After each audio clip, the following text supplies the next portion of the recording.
हफ्ते का आखिरी ट्रेडिंग सेशन और आज है वायदा कारोबार की वीकली एक्सपायरी और साथ ही फाइनेंशियल ईयर का पहला दिन भी और एक्शन है भरपूर मजबूती की तरफ, प्रॉफिट बुकिंग भी और शानदार रिकवरी भी। तो आखिरी 1.5 घंटे में क्या कुछ होगा और कहां होगी एक्सपायरी, कैसे करें अगले हफ्ते की तैयारी, यह है पूरा का पूरा आज का एजेंडा बचे हुए समय का। तो स्वागत है आप सबका फाइनल ट्रेड में। नमस्कार, मैं हूं अनिल सिंघवी। और नमस्कार, मैं हूं दीपांशु भंडारी। 3 दिन के वीकेंड से पहले आप बाजार में भरपूर एक्शन दे रहे हैं, अच्छी रिकवरी आई है। अब इस रिकवरी का फायदा कैसे उठाएं और एक्सपायरी किन लेवल्स पर होगी, बस कुछ ही देर में जानेंगे अनिल सर के साथ।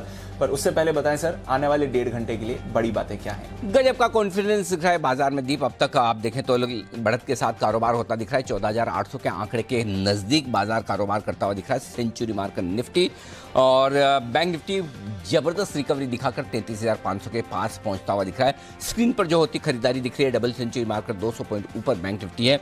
वहीं मेटल शेयरों में शानदार खरीदारी और आज पूरी की पूरी तेजी की कमान मेटल शेयरों ने संभाली है टाटा स्टील के नेतृत्व में। सरकारी बैंकों में खरीदारी, ऑटो और फार्मा शेयर बेहद मजबूत है। मंथली ऑटो सेल्स के नंबर्स के बाद ऑटो इंडेक्स में भी अच्छी तेजी बनती हुई दिख रही है। हालांकि दुनिया भर के बाजारों से बड़े मजबूती के या कमजोरी के संकेत है नहीं। डाउ फ्यूचर्स सपाट है, एकदम सुस्ती के साथ कारोबार करता हुआ, और यूरोप में भी ½ % तक की मजबूती। कोई बड़े उछाल, बड़ी गिरावट के संकट विदेशी बाजारों से आते दिख नहीं रहे, लेकिन भारतीय बाजार अपने दम पर फाइनेंशियल ईयर के पहले दिन अच्छी तेजी के साथ कारोबार करते हुए नजर आएगा। हाँ, एक चीज जरूर करनी होगी दीप की, ज्यादातर बाजारों में हरियाली के साथ कारोबार होता दिख रहा है। सुस्ती है लेकिन निशान हरा ज्यादा आपको नजर आएगा आज दुनिया भर के बाजारों में। जी दीप। बिल्कुल सर, ग्लोबल बाजारों का पूरा सहारा है। हम भी डेज हाई के करीब ही ट्रेड कर रहे हैं और अच्छी रिकवरी हुई है दिन के निचले स्तरों से 14,800 के ऊपर। कैसे समझना चाहिए सर आने वाले 1.5 घंटे का एक्शन? और क्योंकि एक्सटेंडेड वीकेंड है ग्लोबल मार्केट्स के लिए, तो थोड़ा वहां से वॉलेटिलिटी बढ़ सकती है। दीप देखिए, वॉलेटिलिटी तो वैसे देखा जाए तो आज हो चुकी है। ऐसा नहीं कि आप मजबूत खुलने के बाद नीचे आए हैं। सबसे बड़ी बात तो ये थी कि मजबूत खुलते ऐसा लगा कि शुरुआती कुछ मिनटों में ही प्रॉफिट बुकिंग आएगी, लेकिन शुरुआती मिनटों में कोई खास प्रॉफिट बुकिंग आई नहीं। और जो प्रॉफिट बुकिंग आई धीरे धीरे आई है बाजार में, और धीरे धीरे प्रॉफिट बुकिंग आने के बाद मिड सेशन में आपने बॉटम बनाया और मिड सेशन से रिकवरी भी धीरे धीरे होती हुई दिखी। तो पहली चीज़ है कि अगर आप पिछला आधा घंटा या 1 घंटा मैक्सिमम छोड़ दें, 1 बजे तक का ट्रेड देखें, तो बिल्कुल आपको वो वैसा सेशन दिखेगा जहां बंद हुए उससे गैप से खुले, जहां बंद हुए थे उसके नजदीक पहुंचे और वापस जहां खुले वहां पहुंच गए। लेकिन अच्छी बात क्या है? अच्छी बात यह कि 3 दिनों का लंबा वीकेंड होने के बावजूद, वायदा कारोबार के हफ्ते की एक्सपायरी होने के बावजूद, कल के सेशन के एफआईज की बिकवाली के आंकड़ों के बावजूद और सुबह गैप अप ओपनिंग को नहीं संभालने के बावजूद, ये 4 बावजूद लगाने के बावजूद बाजार निचले स्तरों से बेहतरीन रिकवरी दिखाकर दिन के हाई पॉइंट पर जा रहे हैं। यानी कि कॉन्फिडेंस है।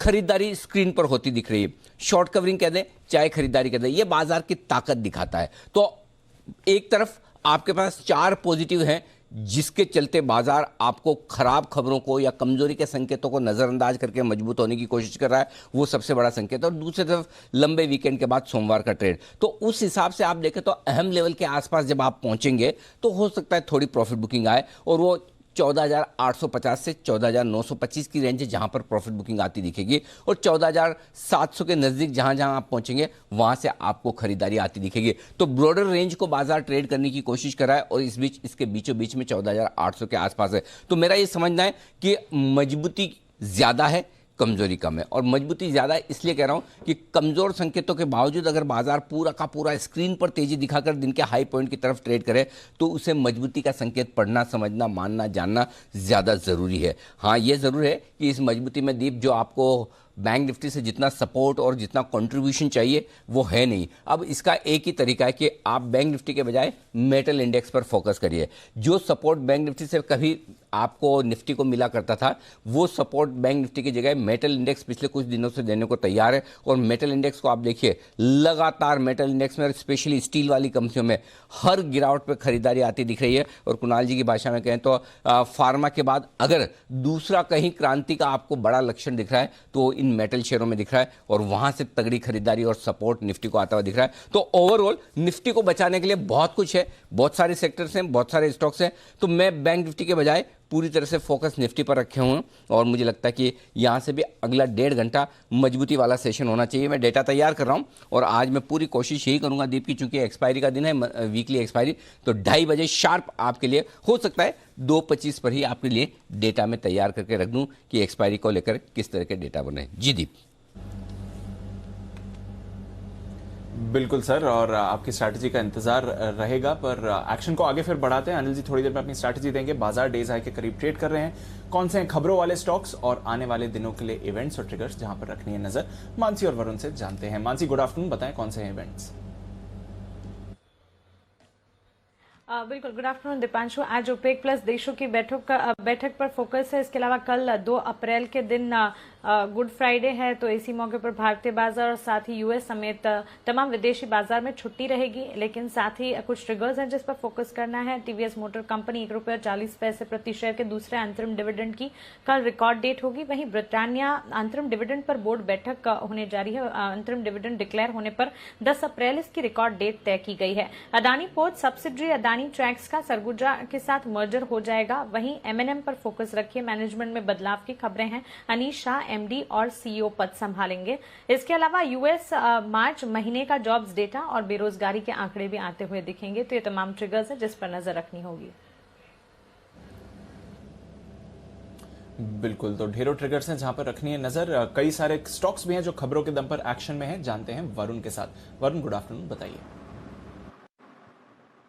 गुड आफ्टरनून दीप। देखिए, सबसे पहले तो हमने आपको जो खबर दी नोसिल के लिए कि 3 रबर केमिकल है जिसके इंपोर्ट पे एंटी डंपिंग ड्यूटी की जांच जो है वो शुरू कर दी गई है और नोसिल ने इसकी सिफारिश की थी, तो इसके चलते नोसिल में आज अच्छा खासा एक्शन देखने मिल रहा है। वही एमएसटीसी को लेकर हमने आपको जो सूत्रों के हवाले से खबर दी कि 24 अप्रैल को स्क्रैपेज पॉलिसी पे नितिन गडकरी मीटिंग लेने वाले हैं, तो इसका इम्पैक्ट भी आज जितने ऑटो स्टॉक्स है उन पर देखने मिला है। एपीएल अपोलो, यहाँ खबर यह है कि Q4 में कंपनी की जो सेल्स वॉल्यूम है वो 4 लाख से बढ़ के 4.35 लाख टन हुए हैं। इसके अलावा आईआरबी इंफ्रा, एनएचआई से इस कंपनी को 780 करोड़ के आसपास के ऑर्डर मिले हैं। रिलायंस इंफ्रा, सांता क्रूज के रिलायंस सेंटर येस बैंक को 1200 करोड़ में ये बेचा है इन्होंने, ऐसी खबर आई है। डील की रकम का इस्तेमाल सिर्फ येस बैंक का कर्ज चुकाने में होने वाला है। आईजीएल डीटीसी के साथ इन्होंने सीएनजी सप्लाई के लिए करार कर लिया है। भारतीय एयरटेल अफ्रीका की सब्सिडरी में मास्टर कार्ड 10 करोड़ निवेश करने वाली है। एयरटेल मोबाइल कॉमर्स में 10 करोड़ निवेश करने वाले हैं, ये अपडेट आया है। एल्मिक फार्मा जेवी को यूएस एफडीए से मंजूरी मिली है। स्किन इन्फेक्शन की एक क्रीम है जिसके लिए इनको यूएस एफडीए से मंजूरी मिली है इस कंपनी की जेवी को। मिश्र धातु, इस कंपनी ने अपडेट दिया कि FY22 में प्रोविजन बिक्री जो है 713 करोड़ से बढ़ के 810 करोड़ हुई है। डिश टीवी डीटीएच ब्रॉडकास्टिंग के लिए 20 साल का लाइसेंस जो है इस कंपनी को मिला है। सरकार से प्रोविजनल लाइसेंसिंग के लिए सैद्धांतिक मंजूरी जो है वो इस कंपनी को मिली है। शुगर स्टॉक, यहाँ खबर यह है कि इस्मा की तरफ से अपडेट आया है कि अक्टूबर मार्च में चीनी का उत्पादन जो है 2.33 करोड़ टन से बढ़ के करीब 2.78 करोड़ टन रहा है। और कोजेंसीज के हवाले से ये खबर आई है कि दक्षिण भारत में सीमेंट के दाम जो है बढ़े हैं, 10 से 15 रुपये प्रति बोरी के आसपास की बढ़ोतरी की गई है। को एक्शन और इन सब के साथ एक बड़ी खबर आपकी स्क्रीन पर इस वक्त फ्लैश होती हुई दिख रही है और वो इकोनॉमी में रिकवरी के संकेत जो दिखाने के आपको आते दिख रहे हैं। मार्च के महीने का जीएसटी कलेक्शन आपके सामने 124 लाख करोड़, 1.24 लाख करोड़, 124 लाख करोड़ ये है जीएसटी का आपके लिए कलेक्शन महीने दर महीने ये बढ़कर आता हुआ दिखा है। महीने दर महीने तो बढ़ा ही है फरवरी से मार्च, लेकिन मार्च से मार्च का भी देखना ज़रूरी होगा कि पिछले साल के मुकाबले में कितना बढ़ा है, वो देखना भी इंटरेस्टिंग है। लेकिन फिलहाल महीने दर महीने जीएसटी कलेक्शन में बढ़ोतरी होती हुई दिख रही है और ये अब तक का सबसे रिकॉर्ड कलेक्शन है। इसलिए अगर आप पिछले साल का इस महीने का ना भी देखें तब भी कम से कम ये आपको पता है कि अब तक का हाईएस्ट मंथली कलेक्शन जीएसटी का आता हुआ दिखा है। जब से जीएसटी लागू हुआ है उसके बाद से हाईएस्ट एवर 1.25 लाख करोड़ के आसपास जीएसटी कलेक्शन पहुंचता हुआ नजर आया। तो ये दमदार आंकड़े आपको नजर आ रहे हैं जीएसटी कलेक्शन के तौर पर। ये इंटरेस्टिंग है और ये भी एक बाजार में जोश और मजबूती भरने वाला आंकड़ा आपकी स्क्रीन पर। आइए, जोश और मजबूती भरने की तैयारी है आपके लिए हमारे एक्सपर्ट्स की तरफ से। बैक टू बैक कॉल्स हैं। पहले कुणाल जी और राकेश जी के लिए चार्ट कॉर्नर और उसके बाद सुमित जी तैयार है अपने सुपरहिट के साथ।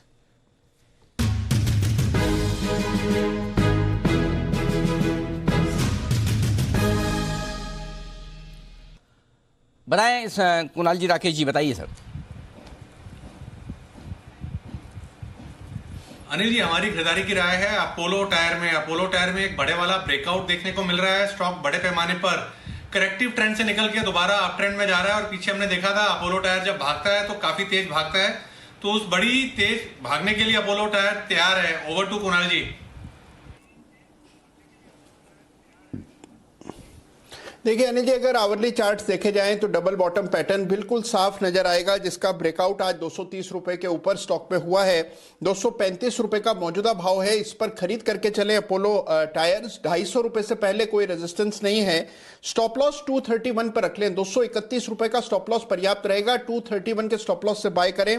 पहला टारगेट 245 रुपए का 10 रुपए ऊपर, और दूसरा टारगेट 250 रुपए का 250 का होगा। तो 250 रुपए के लक्ष्य के लिए अपोलो टायर में खरीदारी करें। का टायर खरीदे, ये राय है कुणाल जी और राकेश जी की तरफ से। 231 के स्टॉप लॉस के साथ बिगुल सुमित जी के लिए। सुमित का सुपरहिट।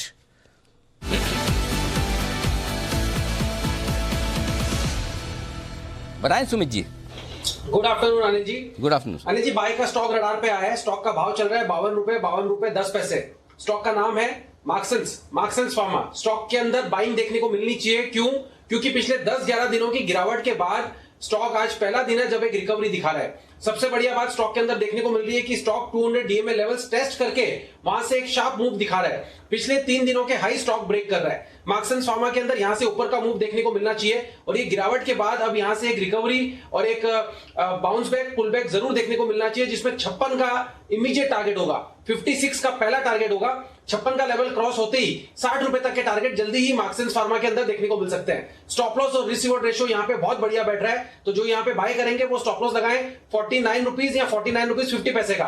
49 रुपीज 50 पैसे के स्टॉप लॉस से खरीदारी करें। 56 से 60 के टारगेट्स के लिए अगले हफ्ते तक ये टारगेट इसमें देखने को मिल सकते हैं। ओके, तो 56 से 60 के टारगेट के लिए मार्क्सन्स पर रखिए नजर। अभी अभी आ रहा है इस पर बड़ा ब्रेकआउट। अब चलते हैं विश्वेश जी के पास और जानते हैं वो क्या रेकमेंड कर रहे हैं विश्वेश के विशेष में।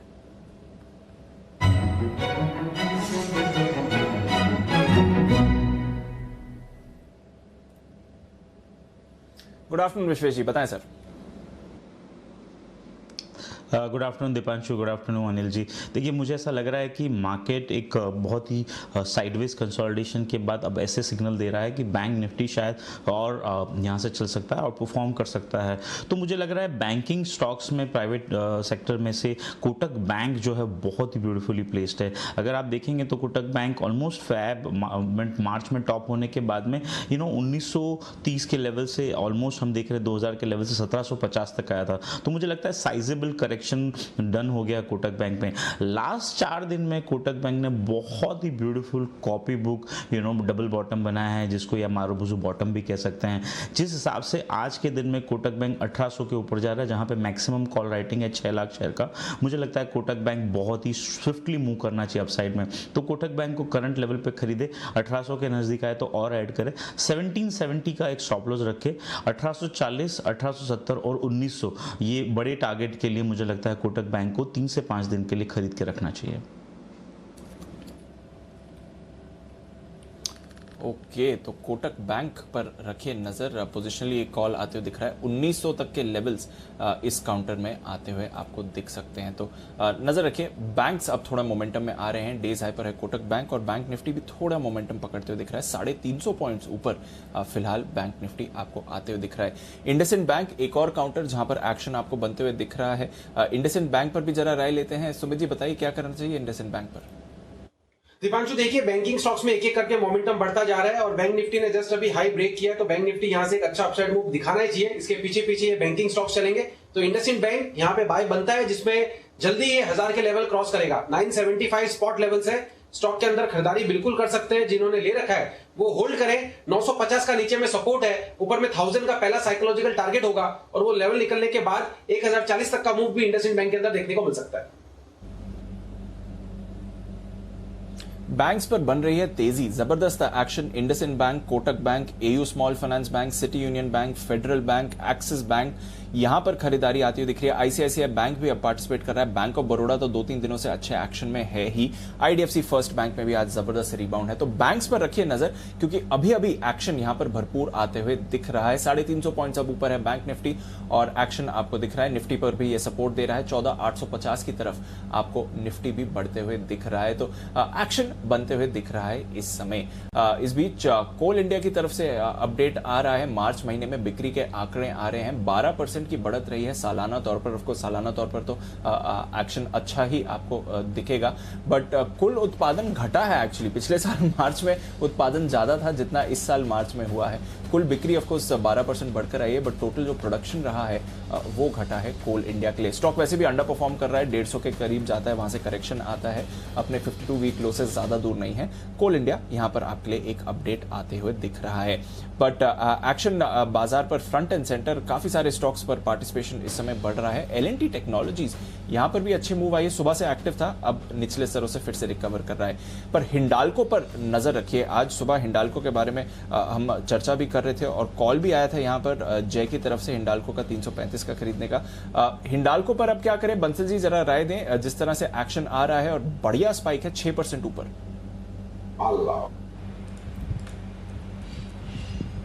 देखिए दीपांशु, एकदम बढ़िया टेक्निकल स्ट्रक्चर है हिंडाल्को का, और जिस तरीके का स्ट्रक्चर है, जिनके पास है होल्ड करें, जिनके पास नहीं है मिस नहीं करना चाहिए, इन स्तरों पे बाय करना चाहिए। 343 के ऊपर एक बड़े वाला ब्रेकआउट देखने को मिल रहा है। 335 का एक पोजिशनल स्टॉप लॉस बैठता है और ये स्टॉक 365 366 तक जा रहा है। तो ओवरवेट खरीदारी की राय है हिंडाल्को पर। ओके, हिंडाल्को पर खरीदारी की राय है। सुमित जी, 2 स्टॉक्स आपसे अपडेट लेना चाहूंगा सुबह जिनके बारे में बात करी। Pick of the day Nalco, 60 का टारगेट दिया था, 59 का हाई बनाया है और उन्हीं लेवल्स के करीब ट्रेड कर रहा है इस समय नैल्को। और साथ ही इंडिया बुल्स रियल एस्टेट 11% ऊपर गया है, फिलहाल 10% ऊपर ये काउंटर भी दिख रहा है। बिल्कुल दीपांशु, एकदम सही याद दिलाया आपने। नैल्को तो अभी स्टार्ट है। आज मैंने कहा था pick of the day, pick of the month और पिक ऑफ द सीरीज, सभी सिनेरियो में नैल्को में एक अच्छा अपसाइड मूव देखने को मिलेगा और आज ही 8% ऊपर देखने को मिल रहा है। पूरे साल अगर बैंक में रखेंगे तो भी 8% नहीं मिलता और ये स्टॉक एक दिन में 8% देता है। Very good move. स्टॉक अभी और मूव दिखाएगा। 60 रुपए का लेवल क्रॉस करते ही 65 से 70 के टारगेट नैल्को के अंदर देखने को मिलेंगे। जिन्होंने भी लिया है होल्ड करें, अभी तो पिक्चर बाकी है, अभी तो रैली बाकी है। दूसरा stock India bull real estate, इस स्टॉक के अंदर भी ऑलमोस्ट 11% का मूव देखने को मिल रहा है और स्टॉक मेरे को लगता है अभी और ऊपर का मूव दिखाएगा। सुबह जिन लेवल से दिया था वहां से करीब करीब 6 से 7% ऊपर है। 92 का जैसे लेवल निकलेगा तो 98 से 100 का मूव देखने को मिल सकता है। तो उसके अंदर भी ट्रेलिंग स्टॉप लॉस यूज करें और पोजीशंस होल्ड करें। बिल्कुल, तो ये है आपके लिए पूरी की पूरी एनालिसिस जो कि सुबह की पिक्स रही हैं सुमित जी की तरफ से। नजर रखिए इन काउंटर्स पर। इस बीच अशोक लेलैंड, इसके मार्च के बिक्री के आंकड़े आते हुए दिख रहे हैं। घरेलू बिक्री 15,760 यूनिट्स की रही है। हमारा अनुमान 16,000 यूनिट्स का था, तो थोड़ा उसके करीब आता है। एक्चुअली कुल बिक्री का अनुमान 16,000 यूनिट का था, वहां पर 17,231 की यूनिट्स आई हैं, यानी कि अनुमान से भी काफी बेहतर रहा है प्रदर्शन अशोक लेलैंड की बिक्री का। तो अच्छे आंकड़े आते हुए दिख रहे हैं, अनुमान को बीट करा है जहां तक एक्शन का सवाल है। जैन साहब, सुबह से ऑटो सेल्स के आंकड़े आ रहे हैं और ऑफ कोर्स वाई कंपैरिजन का तो सेंस मेक नहीं करता, बट मंथ ऑन मंथ काफी स्ट्रांग प्रदर्शन रहा है कंपनीज की तरफ से और ज्यादातर अब तक जितने भी आंकड़े आए हैं वो एस्टिमेट से अच्छे ही आए हैं, इसलिए रिएक्शन भी आ रहा है। कैसे देखना चाहिए, और स्पेशली अशोक लेलैंड जहां पर अभी अच्छे नंबर्स आते हुए दिखे? नहीं, बिल्कुल बेहतरीन नंबर्स। और देखिए ये स्टॉक तो वैसे भी अच्छा कर ही रहा था during the lockdown. Also tractors है या ये जो कमर्शियल व्हीकल्स है ये लोग आउट परफॉर्म कर रहे थे। तो मेरे हिसाब से तो देखिए जिन्होंने ले रखा वो होल्ड करके रखे हैं and these numbers are encouraging. और अभी जो जीएसटी वाले जो आंकड़े आए हैं वो भी जबरदस्त हैं एंड मुझे ऐसा लगता है आने वाले दिनों में भी ये CV space will be very good and Ashok Leyland में ईवीज का भी एक अच्छा फ्लेवर है। तो I think it's a good hold and buy on declines. अगर 105 100 के रेंज में आता है कहीं भी करेक्शन के बाद मार्केट्स में, तो लेने का रहेगा उन लेवल्स पे। ओके, तो ये है आपके लिए राय इस वक्त अशोक लेलैंड और बाकी ऑटो स्टॉक्स पर। और अगला बिगुल है विश्वेश जी के लिए, विश्वेश का विशेष।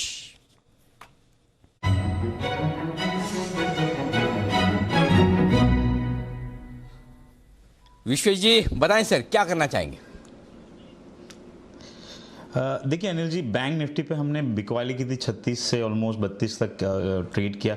अब मुझे लग रहा है बैंक निफ्टी नीचे नहीं जा रहा है और जो अंडर परफॉर्मेंस था वो काफ़ी हो गया। कोटक बैंक के सिग्नल बहुत अच्छे आ रहे हैं, तो मुझे लगता है अगली वीक का 34,000 का बैंक निफ्टी का कॉल ऑप्शन जो 400 रुपये के आसपास मिल रहा है, मुझे लगता है वो लेना चाहिए। बैंक निफ्टी में जिस तरह से प्राइस एक्शन सजेस्ट कर रहा है, हमने कहीं पे 33,400 33,200 के बीच में स्ट्रॉन्ग सेलिंग देखी है, वो एब्जॉर्ब हो गई। और विद जीएसटी नंबर मुझे ऐसा लग रहा है कि मेजर शॉर्ट कवरिंग पेंडिंग है बैंक निफ्टी में, जो मुझे लगता है 34,300 की ओर लेके जा सकता है बैंक निफ्टी को। तो बैंक निफ्टी का 34,000 का 8 अप्रैल का कॉल ऑप्शन 400 के आसपास लीजिए। मुझे लगता है 300 रुपए का स्टॉप लॉस रखिए, क्योंकि अभी जस्ट मूव आया है और यहाँ पे 550 और 670 के टारगेट के लिए मुझे लगता है बैंक निफ्टी का 8 अप्रैल का 34,000 का कॉल ऑप्शन लेने की राय। निफ्टी का 34,000 का अगली सीरीज का कॉल ऑप्शन लेने की राय, और ये कॉल ऑप्शन आपको खरीदना है 400 रुपये में, ठीक है। और इसका स्टॉप लॉस लगाना है आपको 300 रुपये, और 550 और 670 का टारगेट ये रखना है आपको। विश्वेश जी, आप फास्टेस्ट फिंगर फर्स्ट में आगे निकल गए। बैंक निफ्टी बड़े ब्रेकआउट के लिए तैयार हो रहा है। मैं सोचा था कि 2:30 बजे जब मैं अपनी स्ट्रेटेजी दूंगा तो अपनी स्ट्रेटेजी के साथ में मैं अपनी कॉल दे दूंगा, लेकिन चूंकि अब विश्वेश जी ने कह दिया तो दीप एक बिगुल मेरे लिए भी हो जाए आज के 2000 का, माफ़ कीजिएगा कल के 2000 का, मैं भी यहाँ पे लगे हाथ अपनी स्ट्रेटेजी दे देता हूँ। बिल्कुल सर, बिगुल भी तैयार है अनिल जी के लिए कल के 2000।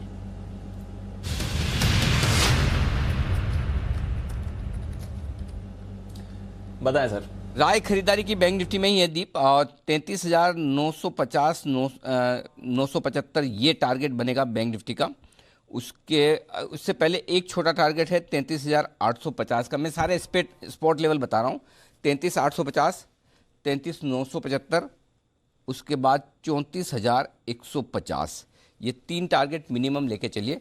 फिर से नोट कर लीजिए, 33,850, 33,975 और 34,150, ये 3 टारगेट बैंक निफ्टी के लिए आज और सोमवार तक के लिए बनते हुए दिख रहे हैं। बैंक निफ्टी अब बदले की भावना से ऊपर आने की कोशिश कर रहा है, और एक बार 33,850 के ऊपर निकलकर टिका तो यहाँ से बढ़िया तेजी बनती हुई दिखे। स्टॉप लॉस जो मैं आपको दूंगा वो थोड़ा दूर का दूंगा, और वो दूर का दूंगा उससे आप डरिए घबराइए मत।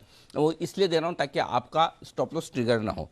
33,300 जो कल क्लोज हुआ है बैंक निफ्टी, वहाँ पर स्टॉप लॉस है, और अगर 33,750 33,800 के आसपास आप खरीदते हैं तो आपको 2 टुकड़ों में और खरीदारी करनी है। अगर 33,550 आता है तो और ऐड करिए, चिंता मत कीजिए, वहाँ पर भी खरीदारी कीजिए। 33,625 के आसपास भी कर सकते हैं और करंट लेवल पर भी। तो 3 टुकड़ों में बैंक निफ्टी आराम से खरीदिए, डिप पर खरीदिए, और आपको 34,200 तक की यात्रा कम से कम देखनी। तो फिलहाल 33,975 का एक दूसरा टारगेट, 33,850 का पहला टारगेट, और 34,150 ये तीसरा टारगेट, जिनके लिए बैंक निफ्टी में बड़े ब्रेकआउट की जगह गुंजाइश ये बनती हुई दिख रही है, इसमें कोई डाउट नहीं। तो विश्वेश जी, चूंकि आपने फास्टेस्ट फिंगर फर्स्ट में आगे निकले, आपके टारगेट क्या निकल कर आ रहे हैं? 34,150 200 तक के, या कुछ अलग?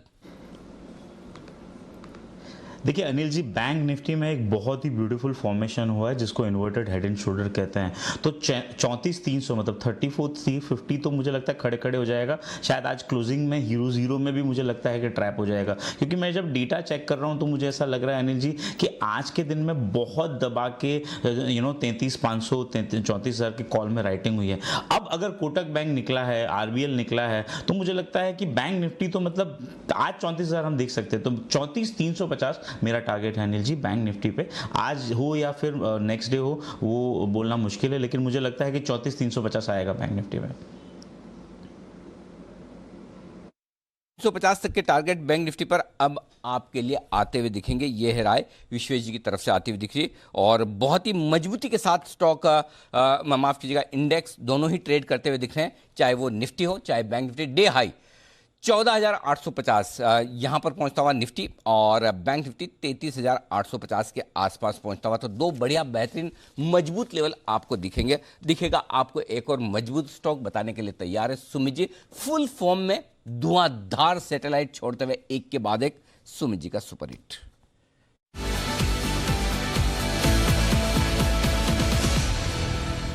बताइए सुमित जी। जी अनिल जी, स्टॉक्स में एक्शन देखने को मिल रहा है, तो जैसे ही स्टॉक्स में एक्शन आता है तो हम भी एक्शन में आ जाते हैं। तो अब अनिल जी यहाँ पे जो स्टॉक दिख रहा है, आप लोग जैसे बैंकिंग की बात कर रहे हैं, तो बैंकिंग स्टॉक ही आया है। स्टॉक का भाव चल रहा है 63 रुपए 10 पैसे। केटीके बैंक कर्नाटका बैंक के अंदर मेरे को लग रहा है अब स्टॉक यहां से एक अच्छा अपसाइड मूव दिखाना चाहिए। पिछले 10 से 15 दिनों की गिरावट के बाद स्टॉक अब यहां से मूव दिखाने की शुरुआत कर रहा है, मैं रिपीट करूंगा। तो स्टॉक यहां से एक अच्छा बाउंस, अच्छा पुलबैक इमीडिएटली दिखाना चाहिए, जिसमें 67 का पहला टारगेट बनेगा और 67 का लेवल ब्रेक होना चाहिए और उसके ऊपर क्लोजिंग मिलती है तो 70 से 71 रुपए तक के लेवल कर्नाटका बैंक के अंदर देखने को मिल सकते हैं। तो ये स्टॉक को यहां पे बाय करें। बॉलिंगर बैंड का लोअर बैंड टेस्ट करके जस्ट बाउंस बैक दिखा रहा है। मिडिल बैंड का टारगेट 67 और उसके बाद अपर बैंड का टारगेट 70 से 71 के लेवल देखने को मिल सकते हैं। नीचे में स्टॉक का स्टॉप लॉस 60 रुपए 50 पैसे या 61 रुपए, ये स्टॉप लॉस से बाय करें। रिस्क रिवॉर्ड रेशियो बढ़िया है और यहां से एक अच्छे मूव के लिए खरीदारी करके काम कर सकते हैं केटी के बैंक के अंदर। ओके, तो कर्नाटका बैंक एक और बैंकिंग नेम जहां पर जबरदस्त तेजी बन रही है। अब 550 पॉइंट्स ऊपर है बैंक निफ्टी। अनिल जी की तरफ से खरीदारी की राय विश्वेश जी को पसंद आ रहा है और बैंक्स लगातार 1 बाय 1 एक्शन में आपको आते हुए दिख रहे हैं। पर एक स्टॉक है जहां पर काफी तेज उतार चढ़ाव हुआ है। इसकी ऑफर फॉर सेल आई थी, वहां पर थोड़ी कंट्रोवर्सी रही, उसके बाद एसबीआई म्यूचुअल फंड ने यहां पर खरीदारी करी स्टेक की, उसके बाद कुछ बिकवाली भी हुई, ढेरों एक्शन हुआ है वैबको इंडिया में। एक बार समझते हैं वरुण के साथ कि चल क्या रहा है वैबको इंडिया में जब से ऑफर फॉर सेल इनका है। वरुण, जरा समझाइए क्या हुआ है इस काउंटर में। देखिए, कुछ चीज़ें तो आपने बता दी कि एसबीआई म्यूचुअल फंड ने किस तरह खरीदारी की, लेकिन सबसे बड़ी चीज़ जो हो रही है दीप इसमें वो ये है कि एचएनआईज का भारी नुकसान हुआ है। करीब 100 करोड़ के आसपास का नुकसान जो है वो एचएनआईज का हो गया। अब क्यों, ये मैं आपको बताता हूँ। देखिए, 24 तारीख को इस कंपनी ने ओएफएस का ऐलान किया, 25 तारीख यानी कि पिछले थर्सडे को इस कंपनी का ओएफएस आया। अब जब ओएफएस खुला तो काफ़ी सारे एचएनआईज ने इस कंपनी के स्टॉक्स को शॉर्ट कर दिया। अब शॉर्ट उन्होंने 5,700 से 5,900 के लेवल पे किया, क्योंकि जो ओएफएस था 5,450 के भाव पे था, जो फ्लोर प्राइस रखा गया था। अब इन्होंने सोचा कि यहाँ से स्टॉक नीचे जाएगा तो हम नीचे स्टॉक में खरीद लेंगे, ओएफएस में स्टॉक को खरीद लेंगे और अपने जो लॉसेस है उसको कम कर लेंगे। लेकिन एकाएक हुआ ये कि जो बिड्स आई वो 6,000 के भाव पे आई और इसके चलते जो ओएफएस का प्राइस निकल के आया वो 5,660 के आसपास आया। तो ये एचएनआई जो थे वो अपने ओएफएस में इनको जो स्टॉक था वो मिला नहीं। अगले दिन इनके स्टॉक्स जो है वो ऑक्शन में चले गए। ऑक्शन में गए तो जो ऑक्शन में कीमत इनको चुकानी पड़ी वो करीब 7,500 की थी, यानी कि एक स्टॉक पे इनको करीब 1700-1800 रुपए के आसपास का नुकसान हुआ। दूसरी बड़ी दिक्कत की बात क्या है, पहले प्रमोटर्स ने कहा था कि ओएफएस में करीब जो टोटल हिस्सा होगा वो 18.1% का होगा, यानी कि 9% ओएफएस और 9% ग्रीन शो ऑप्शन। लेकिन जो ओवरऑल सब्सक्रिप्शन लिया गया वो करीब 12.68% ही लिया गया और इन्होंने अपने जो ग्रीन शो ऑप्शन है उसको पूरी तरह से सब्सक्राइब नहीं किया। तो कहीं ना कहीं ये भी एक दिक्कत की बात है जिसके चलते ये एचएनआई जो है उनको स्टॉक मिल नहीं पाए। इसके लिए इनको करीब 100 करोड़ रुपए के आसपास का नुकसान हुआ है, ऐसे मान के लोग चल रहे हैं। तो शॉर्ट करने का एक जो नतीजा है वो इन कंपनियों को भुगतना पड़ा। हालांकि म्यूचुअल फंड्स ने यहाँ जम के खरीदारी की है, जैसे कि आप कह भी रहे हैं कि एसबीआई म्यूचुअल फंड ने यहाँ अच्छा खासा हिस्सा खरीदा और ये पूरा ओएफएस जो है वो करीब 2.7 गुना सब्सक्राइब भी हुआ। तो ओएफएस तो अच्छा हो गया, लेकिन एचएनआई की थोड़ी हालत खराब हो गई इसमें। बिल्कुल, एचएनआई की हालत खराब हो गई, आर्बिट्राज अपॉर्चुनिटी के लिए गए और उसके सामने नुकसान पड़ गया। फिलहाल काफी तेज उतार चढ़ाव वाला हफ्ता रहा है वैबको के लिए। स्टॉक का अब 2-2.5% नीचे ट्रेड कर रहा है। शुक्रिया वरुण ये सारी डिटेल्स हमें देने के लिए। इस बीच थोड़ी देर पहले 33,800 पर अनिल जी ने आपके लिए कहा था बैंक निफ्टी पर खरीदारी करिए और लगभग कुछ ही मिनटों में पहला टारगेट 850 का आ गया, बल्कि दूसरे टारगेट के करीब भी आते हुए दिखा। सर 33,880 के लेवल्स पर अभी अभी बैंक निफ्टी जाते हुए दिखा है, वहां से थोड़ा रिट्रेसमेंट फिर से हुआ, बट पहला टारगेट हिट बैंक निफ्टी का अनिल जी। तो डीप स्टॉप लॉस ट्रेल करते चले, ऊपर नीचे चलेगा, कोई दिक्कत वाली बात नहीं, क्योंकि दो अहम लेवल के आसपास बाजार है, 33,850 बैंक निफ्टी पर और 14,850 निफ्टी पर। और कुछ ही देर में मेरे डेटा तैयार हो रहे हैं और कुछ ही देर में तैयार हो रहे हैं सेठी साहब भी, और उसके बाद में थोड़ा और विश्लेषण करूँगा। कुछ बड़े इंटरेस्टिंग डेटा दिख रहे हैं। दीप सिर्फ मुझे 2 मिनट दें और उसके बाद मैं फिर से आपके पास आता हूँ। बिल्कुल सर, आपकी स्ट्रैटेजी के लिए बस आ ही रहा हूं, तब तक चलते हैं राकेश जी कुणाल जी के पास। कल का नहीं, परसों का नहीं, उसके बाद का भी नहीं, पर मंडे का काम वो आज ही पूरा करने जा रहे हैं। बिगुल पिक ऑफ द डे का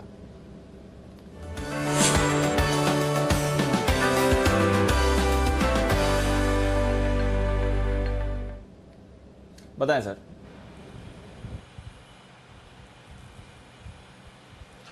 देखिए दीपांशु, जबरदस्त ब्रेकआउट आता हुआ दिख रहा है एक स्टॉक में जिसकी चर्चा पहले भी मैंने और राकेश जी ने की है, और स्टॉक का नाम है MMTC, जिसमें बुलिश फ्लैग पैटर्न का ब्रेकआउट अभी अभी चार्ट्स पर दर्ज हुआ है।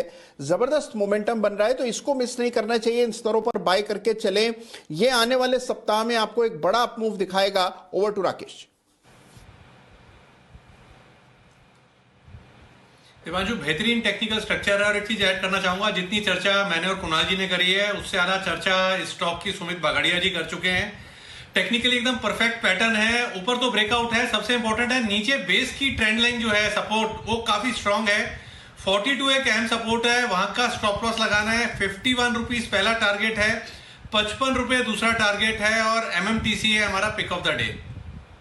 तेजी दिखाता हुआ ये स्टॉक और 7% का बड़ा उछाल आता हुआ दिख रहा है। और पिछले हफ्ते आपने कुणाल जी, राकेश जी, आपने सुमित जी का तो नाम लिया, ये नाम नहीं लिया कि जी बिजनेस ने 2 बार इस पर बहुत ही बढ़िया और एक्सक्लूसिव बढ़िया खबर की थी कि किस तरह से नीलांचल इस्पात निगम, जिसकी 29 मार्च को EOI खत्म हो रही थी, कि ये डेट एक्सटेंड नहीं होगी, EOI आ जाएगी। और उसके बाद 30 मार्च को दीपम सेक्रेटरी की तरफ से ट्वीट आया और उन्होंने कहा भी कि देखिए ये इनकी डाइवेस्टमेंट वाली जो बात है, MMTC की सब्सिडरी कंपनी नीलांचल इस्पात निगम, वो दूसरे चरण में पहुंच चुकी है और मल्टीपल बोलियां उन्हें मिली है। तो ये खबर के बाद MMTC दौड़ लगाता हुआ दिख रहा है। लेकिन चूंकि आपने नाम लिया है सुमित जी का, तो मैं सुमित जी से भी एक राय ले लेता हूँ। सुमित जी, मजबूत है चार्ट पर MMTC? बिल्कुल मजबूत है अनिल जी, और आपने एकदम सही कहा। ये न्यूज जब चैनल पे कवर हुई है, स्टॉक के अंदर एक वन साइड मूव देखने को मिल रहा है। MMTC यहां से अभी और ऊपर का मूव दिखाएगा, और राकेश जी, कुणाल जी ने एकदम सही पकड़ा है। इसके अंदर एक अच्छा खासा फ्लैग फॉर्म हो रहा है और उस फ्लैग का ब्रेकआउट आ रहा है, तो ये स्टॉक के अंदर 50 रुपए के लेवल तो जल्दी ही देखने को मिलने चाहिए, और इस बारी ये 50 का लेवल भी तोड़ेगा। तो स्टॉक के अंदर बने रहे। मार्केट्स में अगर अगले हफ्ते अच्छी तेजी देखने को मिली तो मेटल स्टॉक और मार्केट्स ये सब एक साथ वन वे मूव दिखाएंगे। तो MMTC 50-51 के इमीडिएट टारगेट बिल्कुल दिखाना चाहिए। ओके, 50-51 तक जाने की तैयारी MMTC की। यह है आपके लिए बड़े चार्ट पर बड़ा ब्रेकआउट। कल का काम आज ही पिक ऑफ द डे। लेकिन तैयार है सेठी साहब भी अपनी बेहतरीन पिक के साथ, बिगुल काम आज ही पिक ऑफ द डे। लेकिन तैयार है सेठी साहब भी अपनी बेहतरीन पिक के साथ, बिगुल के साथ, उनका भी स्वागत किया जाए।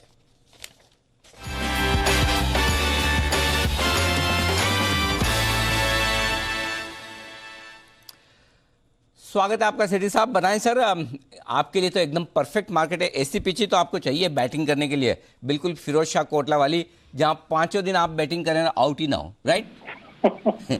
हाँ बिल्कुल। गुड आफ्टरनून अनिल जी। बहुत ही अच्छा बाजार है, और सुबह के शो में भी मैं था तो मेरा तो बुलिश ही व्यू था बाजार पे। और मैंने तो कल भी परसों भी यही कहा था कि ये फाइनेंशियल ईयर एंड के प्रेशर के कारण थोड़ी बहुत सबड्यूड एक्टिविटी, और बाजार में खास करके कैश मार्केट वाले जो स्टॉक्स है उनमें खरीदारी करने का मौका था। और वहां पे आज कई स्टॉक्स है जिनमें 6% से 10% तक की तेजी हुई है। और आज सुबह का pick of the day Tata Steel ने भी कमाल कर दिया। मैंने 811 के कल के क्लोजिंग प्राइस के पे रिकमेंड करा था, और अभी 850 के भाव हो गए टाटा स्टील के। तो बहुत ही दमदार एक्शन वहां पर होता हुआ दिख रहा है। टाटा स्टील 830 के टारगेट आपने दिए थे, टारगेट छोटे क्यों दिए? वही मेरा पूछने का बड़ा मन कर रहा है, लेकिन जो दिए वो हासिल हुए सेठी साहब, बधाई उसकी। और बाकी स्टॉक भी धुआंधार प्रदर्शन करते हुए। बताइए आज का पहला स्टॉक। अनिल जी, आज का जो पहला स्टॉक है, चूंकि आज नए वित्त वर्ष का पहला दिन है, तो ये स्टॉक वैसे तो सदाबहार सेठी साहब ये शॉर्ट टर्म पिक्स देते हैं, तो शॉर्ट टर्म में तो अच्छा रहेगा ही, बट ये लॉन्ग टर्म इस साल का स्टॉक है मेरी तरफ से। कंपनी का नाम है RPSG वेंचर्स, जो कि पहले CESC वेंचर्स के नाम से जानी जाती थी। RP संजीव गोयनका ग्रुप की कंपनी है। बहुत ही अंडर वैल्यूड स्टॉक नजर आता है। मार्केट कैप है सिर्फ 900 करोड़ का, जबकि ये कंपनी फर्स्ट सोर्स लिमिटेड जो इनकी ग्रुप कंपनी है उसमें 54% के करीब की हिस्सेदारी ओन करती है, जिसकी वैल्यू आती है 4200 करोड़। मतलब 20%, सिर्फ 80% के होल्डिंग कंपनी डिस्काउंट पे ये स्टॉक अवेलेबल है। और इतना ही नहीं, इसको अभी जो FSL ने 3 रुपए प्रति शेयर का डिविडेंड दिया, उसके हिसाब से कैलकुलेट करें तो 900 करोड़ की मार्केट कैप वाली कंपनी को 100 से 110 करोड़ का तो डिविडेंड ही मिलता है। उसके अलावा इनके पास एक क्वेस्ट मॉल है कलकत्ता में, फिर एक वोलोपीडिया करके एक इनकी कंपनी है जिसमें 100% इनकी स्टेक है RPSG वेंचर्स की, जो कि 11 रेस्टोरेंट चलाती है कोलकाता, दिल्ली, NCR में। फिर एक FMCG का ब्रांड है 2YUM, जो कि ब्रांड एम्बेसडर है विराट कोहली। तो ऑल इन ऑल बहुत ही सस्ते वैल्यूएशन पे ये स्टॉक अवेलेबल है। डीप वैल्यू है, मुझे लगता है इस स्टॉक को बिल्कुल खरीदना चाहिए। अभी 350 के लेवल पे ट्रेड कर रहा है। 365 का तो छोटा शॉर्ट टर्म का टारगेट, 345 का stop loss, but over a year मुझे लगता है 450 पौने 500 तक के लेवल से स्टॉक में देखने को मिल सकता है। साल भर के लिए खरीदें अगर इस फाइनेंशियल ईयर के लिए कोई स्टॉक आपको चाहिए तो वो है आरपीएसजी वेंचर। आरपीजी गोयन का ग्रुप जो है पहले सीएससी काम हुआ करता था और ये स्टॉक जबरदस्त एक्शन में आपके लिए। और इस पे तो इतनी रिसर्च सेठी साहब कर चुके हैं, अब तो हमें ही खुद याद होगी। सेठी साहब क्वेस्ट मॉल में घूमने गए थे, टू यम ब्रांड के इन्होंने प्रोडक्ट खाए थे, जिसके ब्रांड एम्बेसडर कोहली साहब है, और होल्डिंग कंपनी का बड़ा भारी डिस्काउंट, फंडामेंटल्स भी याद दिला दिया। और सबसे बड़ी बात है इस ग्रुप के स्टॉक्स पर गहरी पकड़, चाहे वो फिलिप्स कार्बन हो, फर्स्ट सोर्स हो, सेठी साहब ने जब जब भी रिकमेंड किया बड़ा जबरदस्त एक्शन इन सारे स्टॉक्स में आया। ये भी देखिए सेठी साहब आपका टारगेट तो आते हुए नजर आ रहा है, 363 तक तो पहुंच गया। 365 का इंट्राडे टारगेट आपका और 363 तक पहुंच गया। टारगेट तो रिवाइज करिए कम से कम। हाँ अनिल जी, ये शॉर्ट टर्म में भी अब उसको रिवाइज करके 375 380 के टारगेट 2-3 दिन में आ जाने चाहिए। और बाकी तो जैसे मैंने बोला, इसको लॉन्ग टर्म के लिए लेके रखना है और 1 साल का समय देना है। मुझे लगता है बहुत अच्छे अपसाइड यहाँ से मिलेंगे इसमें। बिल्कुल जबरदस्त वैल्यू है और इस वैल्यू को मिस ना करें, इस स्टॉक में इन्वेस्टेड रहें, ये राय है सेठी साहब की। आइए सेठी साहब से लेते हैं उनकी दूसरी पिक, बताएं सर। अनिल जी, जो दूसरा स्टॉक है वो एक सेक्टर जिसकी अभी चर्चा हो रही थी, आपने भी बैंक निफ्टी में खरीदारी करने की सलाह दी है, मैंने भी एक बैंकिंग स्टॉक आइडेंटिफाई करा है। पब्लिक सेक्टर बैंकिंग स्टॉक है, बहुत ही दमदार नतीजे आए थे दिसंबर में। स्टॉक का नाम है कैनरा बैंक, जो कि अभी अप्रैल फ्यूचर्स ट्रेड करते हैं 156 के आसपास। मुझे लगता है ये स्टॉक भी एक अभी अपॉर्चुनिटी है खरीदने की। ये इसमें भी पिछले कुछ दिनों में जो बैंकिंग और एनबीएफसी स्पेस में गिरावट आई, उसमें ये स्टॉक भी 180-85 के लेवल से अच्छा खासा करेक्ट हो चुका है, अभी 156 के लेवल पे ट्रेड करता है। मुझे लगता है अब यहाँ से एनबीएफसीज और बैंक ये दोनों में अच्छी तेजी आने वाले दिनों में देखी जानी चाहिए। तो कैनरा बैंक में करंट लेवल्स पे खरीदारी करने की सलाह है और टारगेट रहेगा शॉर्ट टर्म में 165 रुपए का, स्टॉप लॉस रखना है 150 रुपए। देखिए स्टॉप लॉस के साथ करें खरीदारी। कैनरा बैंक ये एक और स्टॉक है जो तेज दौड़ लगाने को तैयार है। सोचिए सुबह लाल निशान में था और अब किस तरह से बेहतरीन तेजी बनती हुई दिखी। और सरकारी बैंकों में तो कल से जो एक्शन शुरू हुआ है, और आपको याद होगा, नहीं हो तो बता दूं, ये साल सरकारी कंपनियों का और सरकारी बैंकों का है। ये बात 1 जनवरी को भी की थी जब नए साल की शुरुआत हुई, और यही बात आज हम फिर से 1 अप्रैल को कर रहे हैं जब नए फाइनेंशियल ईयर की शुरुआत होती दिख रही। तो ये स्पेस ऐसी है जो पूरे साल भर एक्शन में रहेगी। सरकारी कंपनियां और सरकारी बैंक, पैसा भरपूर बनेगा, गिरावट में खरीदते रहना है। और कैनरा बैंक को खरीदने की राय सेठी साहब की तरफ से 165 के टारगेट के लिए कल तक आने की, सोमवार तक की आप उम्मीद करके चल सकते हैं। बढ़ते हैं आगे और 2:30 बजे की स्ट्रेटेजी का टाइम हो चुका है, लेकिन उससे पहले एक बेहतरीन कॉल विश्वेश जी की तरफ से। तो पहले विश्वेश जी के लिए बिगुल, उसके बाद 2:30 बजे की स्ट्रेटेजी।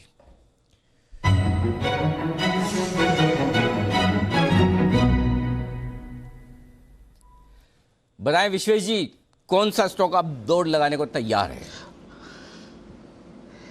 देखिए अनिल जी, एक छोटा सा अपडेट दे दूंगा। सेठी साहब ने भी टाटा स्टील कहा, मैंने भी कल टाटा स्टील 805 पे बाय दिया था। हमने 820 का कॉल दिया था, 35 रुपीज़ के आसपास हमारा 58 का टारगेट था, वो अचीव हो गया। तो मेटल स्टॉक अच्छा कर रहे हैं। अब मुझे ऐसा लग रहा है कि फाइनेंशियल्स और जो भी रेट सेंसिटिव है उसमें एक मूवमेंट दिख रहा है और बहुत शार्प मूवमेंट दिख रहा है। स्टॉक है इंडिया बुल्स हाउसिंग फाइनेंस। मेरे ख्याल से स्टॉक 250 रुपये से 190 रुपीज़ तक आ गया था, और आज जो कोटक बैंक में पैटर्न है वही पैटर्न इंडिया बुल्स हाउसिंग में, वही पैटर्न आईसीआईसीआई बैंक में है। और मुझे ऐसा लग रहा है इंडिया बुल्स हाउसिंग का ब्यूटीफुल डबल बॉटम बना है, और जिस हिसाब से 200 के ऊपर विथ वॉल्यूम निकला है, मुझे लगता है 214 220 तो यहाँ से बहुत ही शॉर्ट टर्म में देखने मिलना चाहिए। तो इंडिया बुल्स हाउसिंग फाइनेंस खरीदना है करंट लेवल पे। 198 का एक छोटा सा स्टॉप लॉस मेंटेन करना है। 214 और 220 ये बड़े टारगेट के लिए मुझे लगता है इंडिया बुल्स को बाय करना चाहिए। और इसमें जो स्पेशलिटी है वो मेरे हिसाब से वागले सर की है, तो वागले सर भी अगर अपना ओपिनियन दे तो मुझे अच्छा लगेगा, क्योंकि मुझे लग रहा है बहुत स्ट्रॉन्ग ब्रेकआउट है यहाँ पे। वागले सर को तो मैं खुद मिस कर रहा हूँ, और आज पता नहीं क्या हो रहा है विश्वेश जी, आपके मेरे विचार इतने मिलते जुलते क्यों हैं? मतलब हाँ, हालांकि हमारी हरकतें मिलती जुलती नहीं, मैं तो शो में पूरी एनर्जी के साथ एकदम जागते हुए करता हूँ, लेकिन आज तो आपकी भी एनर्जी लेवल कहीं किसी भी एंगल से कम नहीं है। और मैं सोच रहा था आईबुल हाउसिंग इतना एक्शन में आ रहा है, मेरे रडार पे आ रहा था 2000 के लिए, तो मैंने सोचा कि वागले साहब को पूछूंगा, चूंकि वागले साहब आज शो में है नहीं, आज छुट्टी पर है, तो मैं सोच रहा था क्या करूं।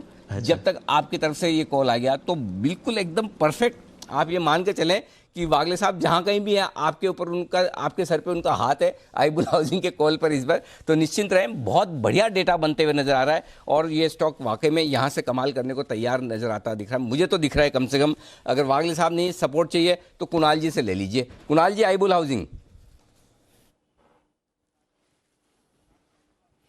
अनिल जी पूरा सपोर्ट है। अनिल जी, मैं और राकेश जी भी इसकी चर्चा कर रहे थे, सपोर्ट से बाउंस हो रहा है अनिल जी स्टॉक, 195 के आसपास सपोर्ट है, बहुत शानदार पैटर्न बना है। और बिल्कुल अनिल जी यहाँ पर अभी अगर आप देखें तो इसमें मूव नहीं आया है, तो बिल्कुल समय से विश्वेश जी ने आइडेंटिफाई कर लिया है, तो 225 रुपए तक तो कोई बाधा नहीं दिखती है, बिल्कुल बाय करके चल। ओके, 225 तक तो कोई बाधा नहीं है, बिल्कुल बाय करके चलें। अच्छा रिबाउंड आ रहा है आईबुल हाउसिंग में और बड़े करेक्शन के बाद स्टॉक फिर से तेजी के मोमेंटम में बनता हुआ दिख रहा है। तो आईबुल्स पर रखिए नजर, बाजार पर रखिए नजर, डेज हाई पर है निफ्टी और बैंक निफ्टी। चलते हैं अनिल जी के पास मार्केट स्ट्रैटेजी के लिए।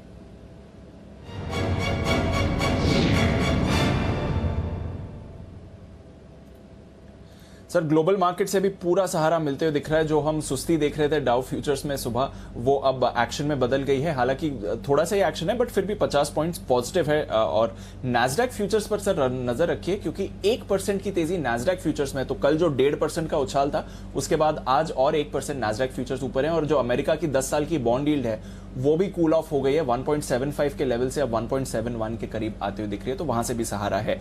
यूरोप में अच्छी शुरुआत हुई है, 0.5% ऊपर यूरोप के बाजार आपको दिखेंगे। जर्मनी के बाजार नए रिकॉर्ड पर हैं और एशिया में भी दमदार एक्शन था। हांगकांग के बाजार आज 2% ऊपर बंद हुए। ओपेक की बैठक है, उससे पहले कच्चा तेल भी 1.5% ऊपर ही दिख रहा है, तो वहां पर भी पॉजिटिव एक्शन ही है। बताएं सर, क्या करना चाहिए? तेजी। और आमतौर पर दीप, जब ट्रेडिंग रेंज के हायर एंड के आसपास हो तो मैं आपको कोशिश होने की राय देता हूं। और आपको याद होगा परसों भी जब ये हायर एंड के पास मुझे, तो मैं कह रहा था कि यहाँ पर आपको लेना नहीं, बेचना है। लेकिन अभी भी यहाँ पर आपको तेजी की पोजीशन बरकरार रखनी है। और अगर सीरियसली कह रहा हूँ, अगर ये वीकेंड वाला सेशन नहीं होता तो फिर मैं पक्के तौर पर आपको कहता कि और आप मंडे के लिए खरीद के जाइए। लेकिन फिर बचे हुए 1 घंटा, पौन घंटा जो भी बचा है, जितना भी बचा है 50 मिनट, इसके लिए तो आपको तेजी करनी है। और क्यों करनी है वो मैं बता दूं। पहली चीज, ग्लोबली आपको कोई टेंशन है नहीं। बॉन्ड यील्ड आप 170 के आसपास ले आए, बहुत बढ़िया। डाउ फ्यूचर्स आपने ऊपर कर दिया, और भी बढ़िया। एशिया, यूरोप सब हरे निशान में, बहुत ही बढ़िया। तो चलो वहाँ से तो सब ठीक है। अब आइए अपना देख लेते हैं। 3 दिन की छुट्टी, यही टेंशन है। 3 दिन की छुट्टी में हमेशा वो डर रहता है कि भाई खराब हो जाए। तो 3 दिन की छुट्टी है, ये ऐसा तो नहीं कि अभी अभी हमें 2:30 बजे पता चला है, ये तो पहले से पता है कि 3 दिन की छुट्टी है। उसके बावजूद सुबह से देखिए बाजार करेक्ट होने के बाद क्या शानदार रिकवरी स्क्रीन पर दे रहा है। तो जो आदमी खरीद रहा है उसको पहले से पता है कि 3 दिन की छुट्टी है, लेकिन उसके बावजूद बाजार दिन के हाई पॉइंट पर जा रहा है, तो ये ताकत दिखा रहा है। और ये ताकत कहाँ से आ रही है वो समझ लीजिए। 14,800 ये लेवल जो हमने पार किया है निफ्टी पर, और इसके ऊपर हम टिके हैं। दीप, आज की एक्सपायरी वाले कॉल ऑप्शन में 14,800 के कॉल में 1,15,00,000 शेयर शॉर्ट हैं, और 14,850 तक गिने तो 1,45,00,000 शेयर। तो अब एक चीज क्लियर कट है, निफ्टी का इमीडिएटली टारगेट 14,925, 14,950 का बनता है। यानी कि यहां से 75-100 पॉइंट की जगह निफ्टी में और बनती हुई दिख रही। तो 14,875 को पार करते ही 50 से 75 पॉइंट और निफ्टी भागने को तैयार है। तो अब भी अपसाइड बाकी है। थोड़ी सी हल्की रुकावट जहां पर अभी आप पहुंचे 14,875 के आसपास है, हल्की रुकावट है। वो अगर आज पार हो गई तो ठीक 3:05 के पहले, तो फिर आज ही आपको 14,925, 14,950 आते हुए दिखेगा। और आज 3:05 के पहले अगर 14,875 आप पार करके नहीं टिक पाते हैं तो फिर ठीक है, यहीं के यहीं रह जाएंगे और 14,800 के ऊपर की क्लोजिंग आपको वापस मिलेगी, जो कि बहुत अच्छी मानी जाएगी। तो अपसाइड अभी भी है ये। और इसके बाद अगर और ग्लोबल मार्केट्स में मजबूती बनी तो 15,025, 15,050 अगला टारगेट निफ्टी का ऊपर का बनेगा। ये निफ्टी के डेटा बता रहे हैं। तो शॉर्ट्स बहुत हैं आज के लिए, तो आज तो शॉर्ट ही आपको सहारा दे देगा। और जो डेटा बन रहे हैं उस हिसाब से ऐसा लग रहा है कि फिर 14,800 के नीचे की एक्सपायरी होने की संभावनाएं कम है। तो आपको एक्सपायरी तक के लिए अगले 45 मिनट के लिए बुलिश फील करना है, बुलिश रहना है, ये आपको डेटा में दिख रहा है। ये तो बात हुई निफ्टी की। अब आइए बैंक निफ्टी। बैंक निफ्टी में आप 33,700 के ऊपर ट्रेड करें और 33,700 को पार करने के बाद 52 लाख शेयर आपके बैंक निफ्टी में शॉर्ट है कॉल राइटर्स और 33,800 के ऊपर निकलने पर 62 लाख शेयरों के, यानी कि बैंक निफ्टी में भी जबरदस्त शॉर्ट कवरिंग है। और ऐसे में बैंक निफ्टी अगर 33,550 33,625 की रेंज में आता है तो वहां पर और फ्रेश खरीदारी शॉर्ट कवरिंग आते हुए दिखेगी। ऊपर 33,850 पहला टारगेट था, जहां पहुंचा 33,975 दूसरा टारगेट है, वो आज के लिए वहां तक जाने की संभावनाएं बनेगी। तो अब तक बैंक निफ्टी में जो समस्या थी कि शॉर्ट्स इतने नहीं थे और जिसकी वजह से शॉर्ट कवरिंग और नीचे सपोर्ट आता नहीं दिख रहा था, अब बैंक निफ्टी में भी वो समस्या दूर होती हुई दिख रही। तो दोनों ही इंडेक्स पे मैं पॉजिटिव और बुलिश हूँ। ये आज के बचे हुए 45 मिनट के लिए, मंडे के लिए क्या करना है ये इस बात पर डिपेंड करेगा कि हम क्लोज कहाँ होने जा रहे हैं, एक्सपायरी कहाँ होते हुए देख रहे हैं।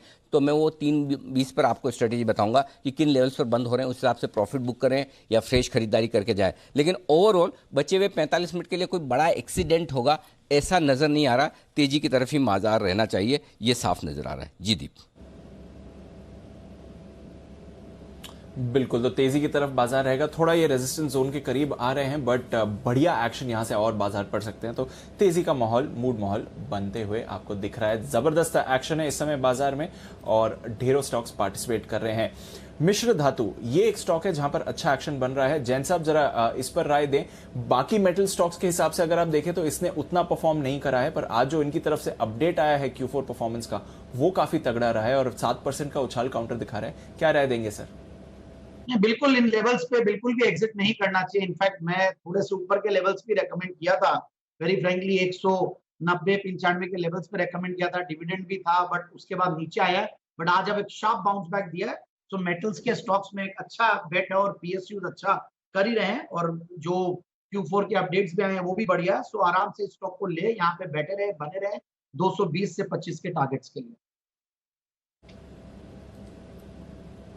ओके, 220-225 के टारगेट्स के लिए नजर रखें मिश्र धातु। बाकी मेटल स्टॉक्स के हिसाब से अभी तक इसमें एक्शन नहीं बना है, पर अब तेजी के लिए तैयार हो रहा है। ढेरों एनबीएफसीज फोकस में आ रही हैं। कल से हम देख रहे हैं कि एनबीएफसीज में एक्शन बनता है। काफी सारी कॉल्स भी आई हैं हमारे एक्सपर्ट्स की तरफ से। एक और स्टॉक जो काफी एक्टिव रहा है, श्रीराम ट्रांसपोर्ट फाइनेंस। आज सुबह यहां पर ब्रोकरेज रिपोर्ट भी आई थी पॉजिटिव। आइए जानते हैं देवांशी के साथ क्या चल रहा है और बाजार का क्या व्यू है इस काउंटर पर। देवांशी बताइए। बिल्कुल, लगातार कई दिनों से नहीं, लेकिन अगर आप पिछले एक साल में देखें तो ये स्टॉक दुगना हो चुका है। लेकिन इसके बावजूद जितने भी ब्रोकिंग हाउसेस हैं वो इस पर काफ़ी पॉजिटिव है। अब देखिए मॉर्गन स्टैनली की आज रिपोर्ट आई है जहां पे 2000 तक के लक्ष्य दे रहे हैं आउट परफॉर्मेंस की रेटिंग के साथ, जो कि करंट भाव से अगर आप देखें तो करीब 45% की अपसाइड दिखा रहे हैं। और साथ ही अगर क्रेडिट स्विस की भी आप रिपोर्ट देखें तो यहाँ पे आउट परफॉर्मेंस की रेटिंग के साथ करीब 1625 तक के लक्ष्य दे रहे हैं। दोनों ब्रोकिंग हाउसेस का ये मानना है कि आने वाले समय में एक तो जो मांग है यूज्ड व्हीकल फाइनेंस की, उसमें काफ़ी बढ़त आते हुए दिखेगी। जिस तरह से कोरोना के केसेस बढ़ते हुए दिखे, जो पर्सनल व्हीकल्स होते हैं उसकी मांग में काफ़ी बढ़ोतरी हुई है। तो इसके चलते यूज्ड व्हीकल्स जो हैं इसकी मांग काफ़ी बढ़ेगी और इसके चलते इनको भी फ़ायदा होगा। दूसरी तरफ आप देखिए जो सीवी सेगमेंट है यहाँ पे काफ़ी बढ़त होती हुई दिखी है और धीरे धीरे अब सुधार देखने मिला है। ऑलरेडी प्री कोविड स्तर के पास रिकवरी पहुंच चुकी है, मांग पहुंच चुकी है, तो आने वाले समय में इसका भी फायदा मिलेगा। दूसरी तरफ आप देखिए हम देख रहे हैं कि जो स्क्रैपेज पॉलिसी है इसका आने वाले समय में काफ़ी फायदा दो कंपनीज को मिलेगा, श्रीराम ट्रांसपोर्ट फाइनेंस और चोलामंडलम फाइनेंस। इन दोनों कंपनीज के लिए काफ़ी पॉजिटिव हो सकता है। हेवी कमर्शियल व्हीकल की मांग में सुधार है, लेकिन इस बार जो कंपनी ने स्ट्रैटेजी अपनाई है कि लाइट कमर्शियल व्हीकल्स पर ज़्यादा फोकस कर रही है। इसके चलते भी आप देखिए इनके वॉल्यूम्स बड़े हैं और जो मांग है वो भी बढ़ती हुई दिखी है इस सेगमेंट की। साथ ही ग्रामीण क्षेत्र से काफ़ी मांग आई है। कुछ दिन पहले हमने देखा था कि जी बिजनेस पर जो मैनेजमेंट है उनका ये कहना था कि एफएमसीजी कारोबार में जो व्हीकल्स यूज़ होते हैं, साथ ही इंफ्रास्ट्रक्चर में जो व्हीकल्स यूज़ होते हैं, इनकी मांग में काफ़ी बढ़ोतरी है। तो ये तो फंडामेंटल्स थे। अगर फाइनेंशियल्स भी आप देखें तो हम देख रहे हैं कि जो इनकी कॉस्ट ऑफ बोरोइंग है वो कम होती हुई दिखेगी। लगातार कंपनी फंड रेजिंग कर रही है लोअर लेवल्स पर और इसी के चलते कंपनी के जो मार्जिन है उसमें सुधार देखने मिलेगा, असेट क्वालिटी में सुधार देखने मिलेगा, रिकवरी अच्छी आ रही है। इसके चलते इनकी क्रेडिट कॉस्ट भी कम होगी। तो इसके चलते जो सारे ब्रोकिंग हाउसेस है वो काफ़ी पॉजिटिव है। सबसे ज़्यादा मॉर्गन स्टैनली पॉजिटिव है। ओके, तो ये है आपके लिए राय। श्रीराम ट्रांसपोर्ट फाइनेंस पिछले कुछ दिनों से बढ़िया एक्शन में है ये काउंटर, और इस साल ईयर टू डेट रिटर्न्स देखें, यानी कि पिछले 3 महीने के रिटर्न्स देखें तो ऑलमोस्ट 40% ऊपर ये काउंटर जा चुका है। विश्वेश जी, क्या राय देंगे श्रीराम ट्रांसपोर्ट फाइनेंस पर? यहां से और मोमेंटम देखते हैं। देखिए दीपांशु, एक चीज़ समझनी होगी कि श्रीराम ट्रांसपोर्ट फाइनेंस बहुत ही हैविली शॉर्ट काउंटर था 1300-1280 के बीच में, और वो रेंज को ब्रेक करके ऊपर आ रहा है। तो मुझे लगता है स्टॉक में अभी भी कुछ शॉर्ट्स है। तो इमीडिएटली इसका जो फरवरी का हाई था वो समवेयर अराउंड 1550 था, तो मुझे लगता है वहाँ तक के लिए हम एक्सपेक्ट कर सकते हैं। तो मुझे लगता है 1400 के ऊपर जब तक टिका है तब तक हम 1500-1540 एक्सपेक्ट कर सकते हैं। क्या ये उसको निकाल के ऊपर जा सकता है, वो बोलना अभी मेरे लिए थोड़ा सा प्रीमेच्योर होगा। मेरे हिसाब से एक बार 1540 के ऊपर टिके फिर हम बड़ा व्यू ले सकते हैं। ओके, 1540 के ऊपर टिके फिर बड़ा व्यू ले सकते हैं श्रीराम ट्रांसपोर्ट फाइनेंस पर नजर रखिए, इस काउंटर पर भी जबरदस्त तेजी का माहौल फिलहाल बनते हुए आपको दिखा है। आइए कुछ और काउंटर्स जहां पर अच्छा तेजी का मूड बन रहा है और उस पर चर्चा करते हैं। एक और एनबीएफसी जो फोकस में आ रही है, एमएनएम फाइनेंस, जरा इस पर नजर डालिए। श्रीकांत जी भी हमारे साथ जुड़ रहे हैं। श्रीकांत जी, स्वागत है शो पर। Good afternoon. बताएं एमएनएम फाइनेंस पर क्या चल रहा है? बाकी एनबीएफसी की तरह यहां पर भी एक्शन बनेगा? दीपांशु, देखिए वैसे जो महिंद्रा एंड महिंद्रा फाइनेंस में वो काफी क्लियर फॉर्मेशन चल रहा था। करेक्टिव पैटर्न का ऑलमोस्ट जो एंड होना चाहिए था वो 195-194 के करीब हो चुका है। तो अभी मुझे लगता है कि उसी एक स्टॉप लॉस के साथ अगर इसको लॉन्ग करते हैं तो यहाँ से हमें लगता है कि ये स्टॉक वापस अपने प्रीवियस हाई 220 को क्रॉस कर सकता है। तो काफ़ी अच्छा एक स्टॉक है, और इनफैक्ट अगर आप देखें तो एनबीएफसीज में कुछ एक स्टॉक्स में परफॉर्मेंस काफ़ी हाई है। जैसे अभी आपने थोड़ी देर पहले बात की थी श्रीराम ट्रांसपोर्ट फाइनेंस, और similarly Mahindra and Mahindra finance में भी काफ़ी अच्छा आउट परफॉर्मेंस है और काफ़ी अच्छा एक बेहतरीन पीक हो सकता है। थोड़ा पोजिशनल बेट ले इसके ऊपर, क्योंकि ये स्टॉक वैसे इंट्राडे में बड़े रिटर्न्स देता नहीं है, लेकिन अगर पोजिशनल व्यू लेते हैं तो इसमें अच्छे रिटर्न्स बनते हैं। तो मुझे लगता है कि 199, एक 200 रुपये के थोड़ा सा नीचे का एक स्टॉप लॉस रखे और यहाँ से टारगेट रखे 220 का। और अगर पोजिशनल व्यू लेना हो दीपांशु तो मुझे लगता है कि 235 या 240 के लेवल्स भी ये दिखा सकता है। ओके, तो ये है आपके लिए एमएनएम फाइनेंस, जहां पर आप एक्शन बनते हुए देख रहे हैं। ज़बरदस्त मूव इस काउंटर पर आती हुई दिख रही है। एनबीएफसी के साथ साथ ये भी एक स्टॉक है जो अच्छे एक्शन में है। बट एक इंटरेस्टिंग रिसर्च लेकर वरुण हमारे साथ तैयार हैं। वरुण के पास मैं जाऊं उससे पहले श्रीकांत जी के पास एक बार फिर से चलते हैं। उनके पास एक बीटीएसटी कॉल तैयार है, तो बिगुल श्रीकांत जी के लिए बीटीएसटी का।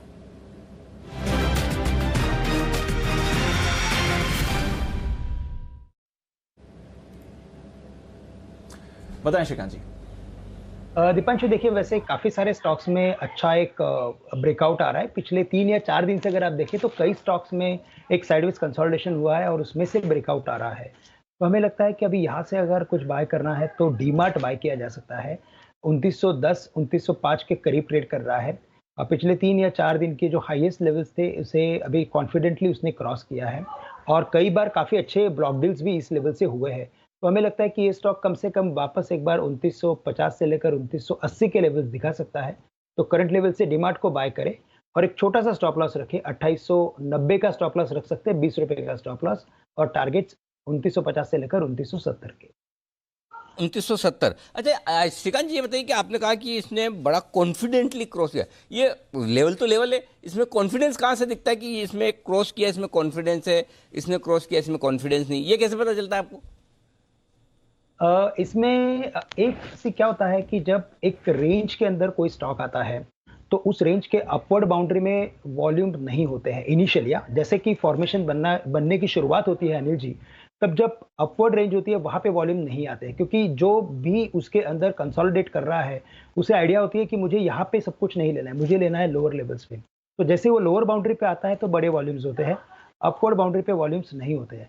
बट 3 या 4 दिन के कंसोलिडेशन के बाद अगर कोई स्टॉक अपने अपवर्ड रेंज को क्रॉस करता है with very good volume, but उसका पिछला जो हिस्ट्री है वो ऐसे होना चाहिए कि लोअर बाउंड्री पे बड़े वॉल्यूम्स आने भी चाहिए। अगर ये फॉर्मेशन अगर मैच हो रहा है तो हमें लगता है कि फिर ये कॉन्फिडेंट ब्रेकआउट है। यानी कि अभी यहाँ पे जो बायर है वो उतना कॉन्फिडेंट है कि उसे अगर 2910 में भी माल मिलता है या अपवर्ड रेंज में भी माल मिलता है तो उसको चलेगा। और उसी बेसिस पे वो बाय कर लेता है और फिर उस रेंज का जो टारगेट होता है, जैसे कि 2905 और 2840 इस रेंज में डीमार्ट ने काफी वक्त निकाला है। तो हमें लगता है कि 60-70 रुपए की तेजी यहाँ से हमें देखने डीमार्ट में मिल सकती है। दूसरों का तो साथ पता ही नहीं है, साथ अगर आपके बोलने से श्रीकांत जी और आपके समझाने से कॉन्फिडेंस सबका बढ़ गया। तो ये है कॉन्फिडेंस वाला ब्रेकआउट, और कॉन्फिडेंस बढ़ा हुआ है सचिन जी का। और बढ़ा हुआ इसलिए कि सचिन जी के सारे फोन अ फ्रेंड लाइफलाइन यूज करके जो कॉल्स आ रहे हैं वो आ रहे हैं जबरदस्त। और आज सुबह का भी बजाज फाइनेंस टारगेट सारे हिट, और आ गया है मैसेज फोन अ फ्रेंड का सचिन जी के लिए बिगुल BTST का।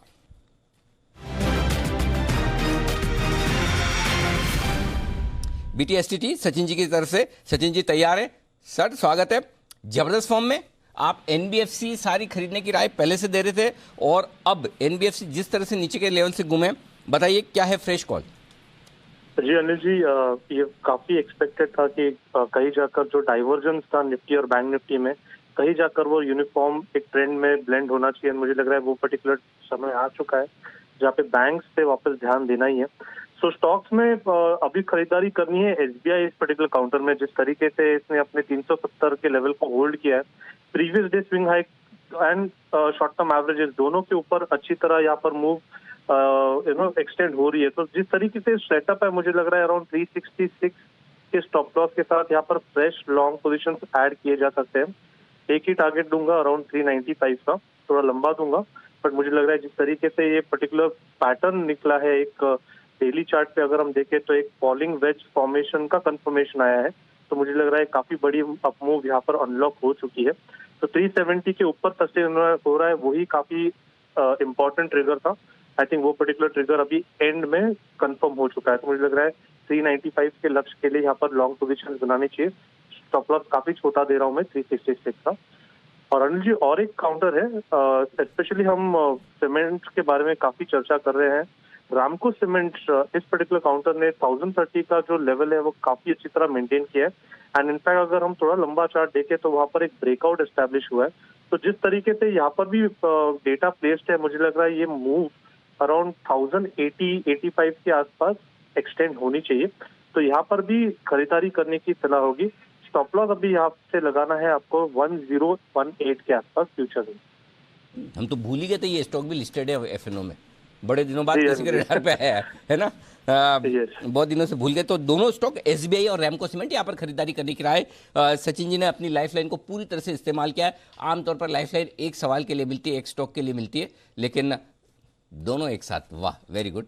तो बेहतरीन दो स्टॉक आपके लिए सचिन जी की तरफ से आते हुए 1080 1085 की दो टारगेट रैमको सीमेंट के लिए, और SBI के लिए 395 का टारगेट ये है आपके लिए। आइए बढ़ते हैं आगे, और सिगरेट कंपनियां फोकस में हैं। क्यों, ये बताने जा रहे हैं वरुण जो रिसर्च करके लाए हैं। सुनाई है या आपने खुद चैनल चेक किया है जाकर?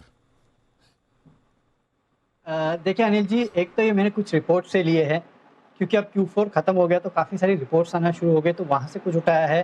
कुछ कंपनीज है जैसे कि BNK जिन्होंने चैनल चेक किया। इसके अलावा मैंने खुद ने भी चैनल चेक किया है। कुछ मेरे सोर्सेस है जिनको फ़ोन करके मैंने पूछा कि क्या ये सच है, ऐसा कुछ हुआ है Q4 में, तो उन्होंने कहा हाँ ये सच है। इसी तरह का ट्रेंड दरअसल सिगरेट्स में देखने मिला है। आगे चैनल तो चेक ये नहीं सबका मिक्सचर है अनिल जी। यहीं तक, इसके आगे का चैनल चेक नहीं? हाँ नहीं, इसके आगे का चैनल चेक नहीं किया अनिल जी मैंने। यहीं तक किया कि रिपोर्ट्स पढ़ी और जाके पता किया कि सही में ये हुआ है कि नहीं। चलिए बताइए, जहां तक का चैनल चेक आपने किया और जहां तक का रिजल्ट निकाल के लाए वहां तक का बताइए। डेफिनेटली अनिल जी, तो कुछ रिपोर्ट्स और चैनल चेक ये सजेस्ट कर रहे हैं कि दरअसल सिगरेट के वॉल्यूम जो है वो प्री कोविड लेवल पे पहुंच गए हैं। कुछ कह रहे हैं कि ये करीब 2% ऊपर है पिछले कोविड लेवल से, यानी प्री कोविड लेवल से। और कुछ रिपोर्ट जैसे कि BNK की रिपोर्ट कह रही है कि उन्होंने जो चैनल चेक किया है उसके हिसाब से, जो कंज्यूमर चैनल चेक किया उसके हिसाब से, जो सिगरेट के वॉल्यूम्स है वो प्री कोविड लेवल से करीब 3.5% ऊपर Q4 में हो चुके हैं। यानी कि इस बार सिगरेट कंपनी के जो नतीजे आएंगे उसमें वॉल्यूम ग्रोथ जो है आपको पॉजिटिव देखने मिलेगी। और 3 क्वार्टर से लगातार ये वॉल्यूम ग्रोथ जो है वो नेगेटिव थी। इनफैक्ट Q1 के मुकाबले अगर आप देखेंगे तो वॉल्यूम ग्रोथ जो है वो करीब 93% ऊपर है। जाहिर सी बात है Q1 में लॉकडाउन था, उसका इम्पैक्ट देखने मिला, लेकिन वहां से वॉल्यूम ग्रोथ जो है ऑलमोस्ट दुगनी हो चुकी है। BNK की जो रिपोर्ट है वो कहती है कि करीब 58% कंज्यूमर जो है उन्होंने दरअसल जो छोटी सिगरेट्स है उनके तरफ शिफ्ट ले लिया है। इनफैक्ट 58% लोगों ने तो शिफ्ट ही ले लिया। 58% 96% जो है उन्होंने दरअसल जो छोटी सिगरेट्स है उसके तरफ शिफ्ट ले लिया है, क्योंकि जाहिर सी बात है कि कोविड के चलते काफ़ियों की सैलरी कट हुई और काफ़ी कुछ कंजम्पशन में लोगों ने कटौती की, तो उसका इम्पैक्ट यहाँ देखने मिला। 18% कंज्यूमर जो है उन्होंने कंजम्पशन जो है बढ़ाया है और 37% कंज्यूमर जो है उन्होंने कंजम्पशन जो है वो घटाया है। इसके अलावा रिटेलर्स का जो चैनल चेक है वो कहता है कि करीब 4% के आसपास की बढ़ोतरी हुई है सिगरेट के वॉल्यूम्स में Q4 में। इसमें जो किंग साइज सिगरेट है यानी कि जो सबसे बड़ी सिगरेट होती है उसके वॉल्यूम 38% गिरे हैं। जो रेगुलर साइज सिगरेट होती है उसके वॉल्यूम में करीब 17 से 18% की बढ़ोतरी हुई है और जो सबसे छोटी सिगरेट होती है उसमें करीब 15 से 16% के आसपास की बढ़ोतरी हुई है। और आप जानते ही है कि किसी भी सिगरेट कंपनी के लिए जो सबसे ज़्यादा वॉल्यूम क्रिएट करता है वो ये सबसे छोटी सिगरेट होती है 64 mm की, वहाँ से जनरेट होता है, तो वहाँ करीब 15% के आसपास की बढ़ोतरी देखने मिली है। तो एक शिफ्ट हुआ है और सिगरेट के जो ओवरऑल वॉल्यूम्स है उसमें बढ़ोतरी हुई है करीब 3 से 4% के आसपास। ओके, तो ये आपके लिए पूरा चैनल चेक, सिगरेट की बिक्री बढ़ती हुई दिख रही है और ये इंटरेस्टिंग ट्रेंड है कि मतलब ज़्यादा महंगी सिगरेट के बजाय ज़्यादा सस्ती वाली सिगरेट्स पर लोग शिफ्ट हो रहे हैं। डेफिनेटली नहीं, ज़्यादा सस्ती वाली सिगरेट पे लोग शिफ्ट हो रहे हैं। वो किंग साइज के जो सबसे बड़ा आते हैं ना, जिसको बड़ा गोल्ड फ्लेक कहते हैं, इस बात की भी उसके संभावना नीचे है मीडियम गोल्ड फ्लेक है और वरुण, इस बात की भी संभावना है कि लोग ज़्यादा सस्ती सिगरेट से बीड़ी की तरफ शिफ्ट हो जाए। अनिल जी ये मुश्किल है फिल्टर नहीं होता। ओके, सिगरेट में फिल्टर होता है, बड़ा डिफरेंस है। वो लोग बिना फिल्टर वाली पीना पसंद नहीं आपको करते। इतना सब कैसे मालूम? मुझे तो पता नहीं। अनिल जी चैनल चेक दुकान वाले से किया है ना मैंने। ओके, तो जिसकी शॉप है तो वो बताता रहता है कि क्या होता है। चलिए, आपके चैनल चेक के बाद जरा जैन साहब की चैनल चेक भी चेक कर लूं। जैन साहब जरा राय दीजिए, ये जो वरुण ने जो रिसर्च दी है और जो सारी डिटेल दी है इस पर। देखिए वो बीड़ी और सिगरेट वाला जो आपने कॉम्बो बताया ना, देखिए सिगरेट पे पहुंचेगा बीड़ी वाला, और बीड़ी वाले भी बहुत स्मार्ट है। देखिए वो लोग भी सिगरेट जैसी दिखती हुई बिना फिल्टर की बीड़ियां बना देते हैं। अच्छा। तेंदू पत्ता से जो बनती है उसके अलावा पेपर वाली भी बीड़ियां बनती है, तो दिखने में सिगरेट जैसी लगती है, तो फील आपको सिगरेट की देती है। ये एक चैनल चेक और बता रहा हूँ। ये कब से होने लगा जैन साहब, ये कब से हो रहा है? वो वैसे उसी साइज की होती है और पेपर के अंदर बना देते हैं, वो तेंदू पत्ते के जगह पे उसमें बन जाती है, तो वो फील आती है। बट जनरली प्रोमोट ही होता है, आदमी सोचता है हर आदमी कि भाई अपन बीड़ी से अब सिगरेट तक जाएं, तो उसमें हो सकता है कि VST industries can be a very good beneficiary, क्योंकि उनका जो चार मीनार है या जो सस्ती ब्रांड्स है उनकी, काफी सस्ती ब्रांड्स उनके स्टेबल में है। तो मुझे लगता है VST industries, even Godfrey Phillips थोड़ी महंगी सिगरेट बनाता है क्योंकि मार्लबोरो और उसके वो लोग वो है, बट फिर भी आईटीसी, गॉडफ्रे, वीएसटी, इस चैनल चेक का वाकई में बेनिफिट दिखना चाहिए। और ओवरऑल बहुत करेक्टेड स्टॉक्स है, तो I am bullish on all these 3 stocks. And मुझे लगता है कि बिल्कुल यहाँ लेने में रिस्क नहीं है, पीने में जरूर रिस्क है सिगरेट को, बट इन स्टॉक्स को लेने में रिस्क नहीं है। तो ये है आपके लिए वीएसटी इंडस्ट्रीज और बाकी सिगरेट कंपनियों के लिए अच्छी खबर। और आईटीसी भी देखिए दिन के हाई पॉइंट पर 221 के आसपास ट्रेड करता हुआ दिख रहा है। कुछ बढ़िया क्लोजिंग और बड़े ब्रेकआउट के संकेत दे रहा है क्या? जरा आईटीसी के चार्ट्स देखिए बंसल साहब और बताइए आज क्लोजिंग के लिहाज से।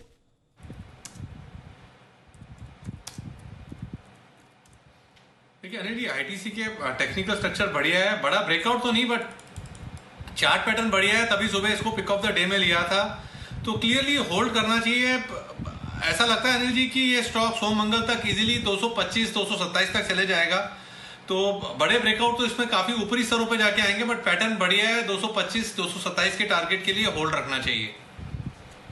ओके, तो ये है आपके लिए आईटीसी पर रात बड़े ब्रेकआउट की तैयारी होती हुई दिख सकती है सोमवार या मंगलवार को। आइए अप्रैल के महीने में बाजार का कैसा रहता है प्रदर्शन, ये भी जानना जरूरी। सीरीज की हमने बात की थी शुक्रवार को, लेकिन इस पूरे महीने कैसा रहेगा बाजार बताने के लिए तैयार है कुशल। कुशल, कैसा रहेगा बाजार अप्रैल में? काफी बढ़िया रहने वाला है। इनफैक्ट 5 साल का डेटा हमने स्टडी किया पक्का ना?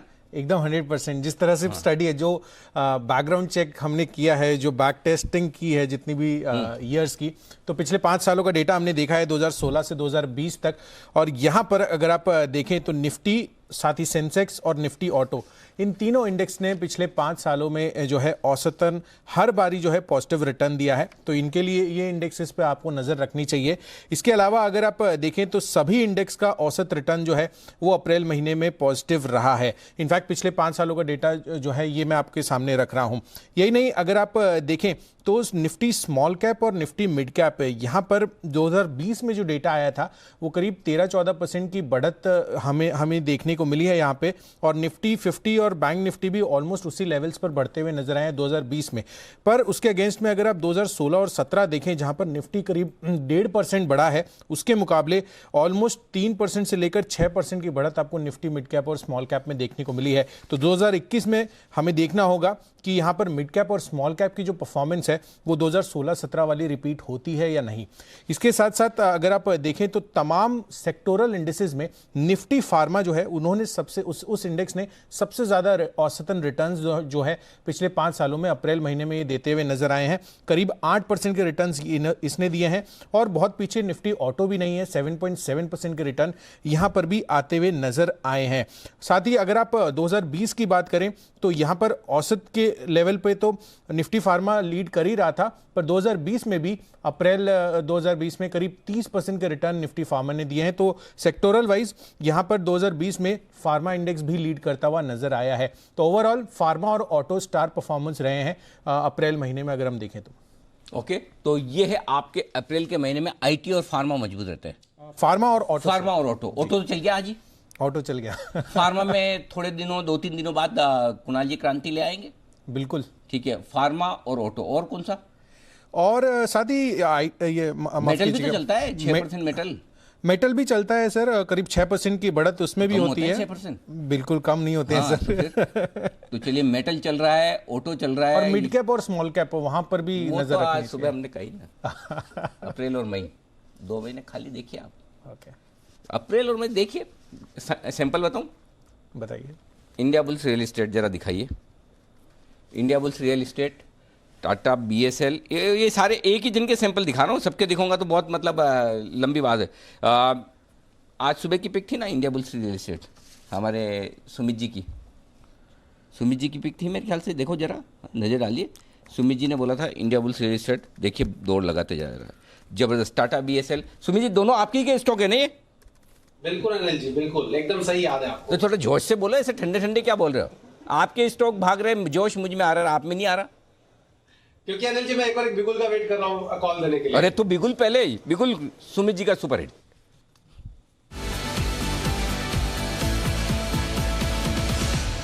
बताएं सुमित जी।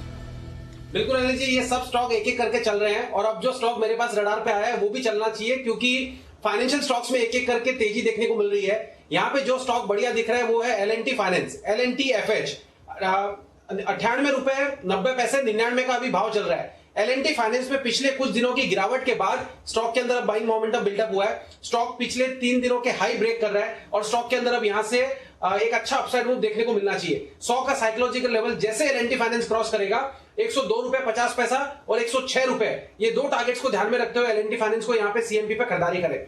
नीचे में स्टॉप लॉस लगाएं 96 रुपए का, यानी एक अच्छा रिस्क रिवॉर्ड रेशियो बैठ रहा है। 102.50 से लेके 106 तक के टारगेट्स के लिए अगले हफ्ते में टारगेट्स हमको स्टॉक के अंदर देखने को मिल जाएंगे। ऑप्शंस के जरिए भी इसके अंदर कॉल लिया जा सकता है। 100 वाला कॉल यहाँ पे सीएमपी पे खरीदारी करें, जो कि 4.5 रुपए पे ट्रेड हो रहा है। इसके अंदर स्टॉप लॉस लगाए 3 रुपए का, ऊपर में टारगेट बनेगा 7 रुपए से लेके 9 रुपए तक का। अगले हफ्ते में टारगेट्स हमको देखने को मिलने चाहिए। जिस तरह से फाइनेंशियल्स में रैली स्टार्ट हो रही है, एल&टी फाइनेंस जस्ट अभी शुरुआत कर रहा है और एक अच्छा अपसाइड मूव दिखाना चाहिए। ओके, तो ये है राय आपके लिए इस वक्त आती हुई एल&टी फाइनेंस। एक एक करके एनबीएफसी, आईबुल हाउसिंग, एल&टी फाइनेंस, ये सब स्टॉक, एम&एम फाइनेंस, अब सब रडार पर आते हुए दिख रहे हैं एक्शन में पूरी तरह से। बैंक्स और एनबीएफसी के लिए अच्छा वक्त आने की तैयारी। आप देखिए, जब से हमने बात की, बाजार लगातार 3:05 तक मजबूती के साथ ट्रेड कर रहा है और 14,850 को होल्ड करता हो। 5-1 मिनट और देख लीजिए, 2-4 मिनट, और ये मजबूती अगर आगे बरकरार रहती तो कहना ही क्या। श्रीकांत जी तैयार है BTS के साथ।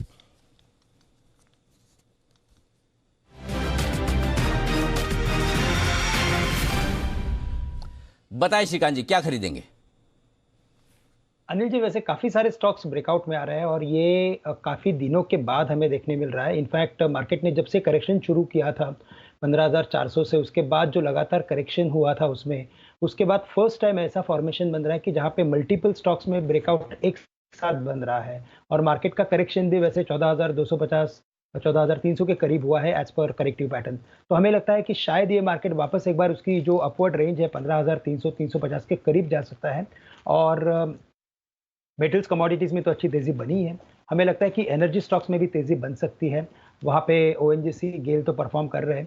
साथ ही साथ मुझे लगता है कि BPCL भारत पेट्रोलियम, वहां पे तेजी बन सकती है। और यहाँ पे अनिल जी सबसे बड़ी बात यह है कि ये स्टॉक जो है वो अंडर इवेंट भी है, तो यहाँ पे अगर करेक्टिव पैटर्न कंप्लीट होता है और अगर रिवर्सल पैटर्न बन रहा है तो बिल्कुल इसे बाय करके चलना चाहिए, क्योंकि इसमें कभी भी एक ओवरनाइट जैकपॉट लग सकता है।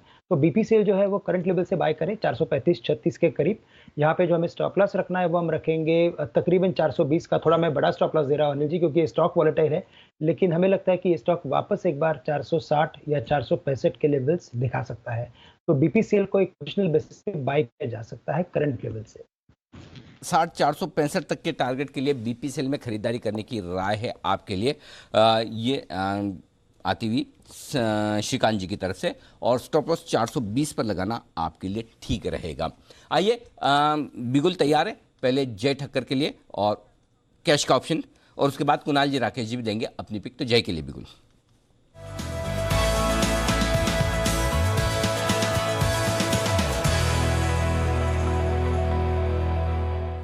अरे जय जी, 14,800 का कॉल ऑप्शन 145 रुपए वाला अगली सीरीज का, क्या है इसका दाम अभी बताइए जरा।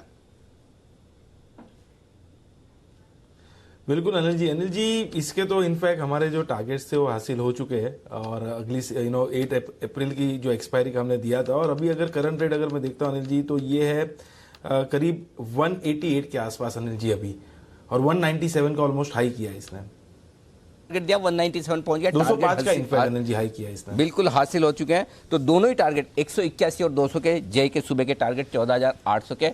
इसमें काफ़ी कुछ योगदान आपके दोस्त का भी है, विश्वेश जी का भी, जिन्होंने बड़ी जोर से बैंक निफ्टी को अभी अभी रिकमेंड किया है। आपके दोस्त ही है ना विश्वेश जी? बिल्कुल अनिल जी, और मैं भी दोस्ती अभी निभाना भी चाहूंगा। देखो आप सोच लो, आपको निभानी निभाओ, अभी थोड़ी देर में पता चलेगा 3:30 बजे के आपके कितने अच्छे दोस्त हैं। 3:30 बजे का इंतजार कीजिए, मस्ती की पाठशाला होने वाली है। इसमें बहुत लोगों की पोल खुलेगी आज, कौन किसका कितना दोस्त है सब पता चलेगा, क्योंकि कौन किसे किस तरह से अप्रैल फुल बनाना चाहता है इसका पता चलेगा। तो अंदर अंदर कितनी दोस्ती है, बाहर बाहर कितनी दोस्ती है, सब पता चलेगा। फिलहाल जब तक पता ना चले, ठीक है, आप भी निभाइए अपनी दोस्ती। जय बताइए क्या है कॉल अब आपका? अनिल जी, बैंक निफ्टी का 34,000 के स्ट्राइक का कॉल ऑप्शन खरीदना है, एंड ये भी 8 अप्रैल की एक्सपायरी का, जो करीब अभी 428-29 के आसपास मिल रहा है, 428-29 के आसपास मिल रहा है। 34,000 के स्ट्राइक का बैंक निफ्टी का कॉल ऑप्शन 8 अप्रैल की एक्सपायरी का। यहाँ पे अनिल जी स्टॉप लॉस रहेगा 297 का, एंड जो फर्स्ट टारगेट यहाँ पे बन रहा है that would be 556, and second target जो बन रहा है वो है 619 का, 556-619। ये दो टारगेट्स के लिए बैंक निफ्टी का 34,000 के स्ट्राइक का कॉल ऑप्शन खरीदना है अनिल जी। डेफिनेटली यहाँ पे सबसे ज्यादा हमें राइटिंग देखने मिली थी, और वो लेवल्स निकल रहे हैं, और साथ ही साथ टेक्निकली मैं ये देख रहा हूँ कि बहुत ही बढ़िया एक inverse head and shoulders pattern form हुआ है, उसमें से ब्रेकआउट आ रहा है। तो मुझे ऐसा लग रहा है कि बहुत ही अच्छा एक मोमेंटम बैंक निफ्टी में भी अभी देखने मिलेगा। ओके, तो बैंक निफ्टी का मोमेंटम बाजार को ऊपर लेके जाएगा। विश्वेश जी की कॉल थी अभी थोड़ी देर पहले, अब जय की भी कॉल है। 34,000 अगले हफ्ते की एक्सपायरी, 8 अप्रैल की एक्सपायरी का आपको कॉल ऑप्शन खरीदना है। और अनिल जी ने भी आपको टारगेट्स दिए हैं। पहला टारगेट आसानी से हिट हुआ, दूसरा टारगेट ऑलमोस्ट हिट हो गया है, और अनिल जी भी आपको कह रहे हैं कि खरीदारी करिए, डिप पर और ऐड करिए। बैंक निफ्टी 34,000 के ऊपर जाने की तैयारी में है।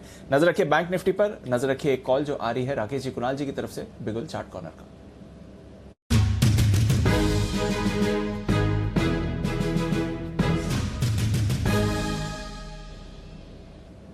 बताएं सर।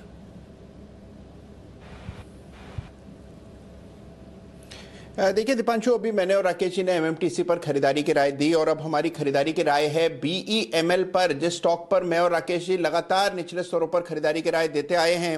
1,700 रुपए के हमने टारगेट्स दे रखे हैं, उसमें अब एक करेक्शन पूरा हो चुका है और स्टॉक वापस से अपने टारगेट की ओर बढ़ता हुआ दिख रहा है। तो इन स्तरों पर BEML को बाय करना चाहिए। Over to Rakesh.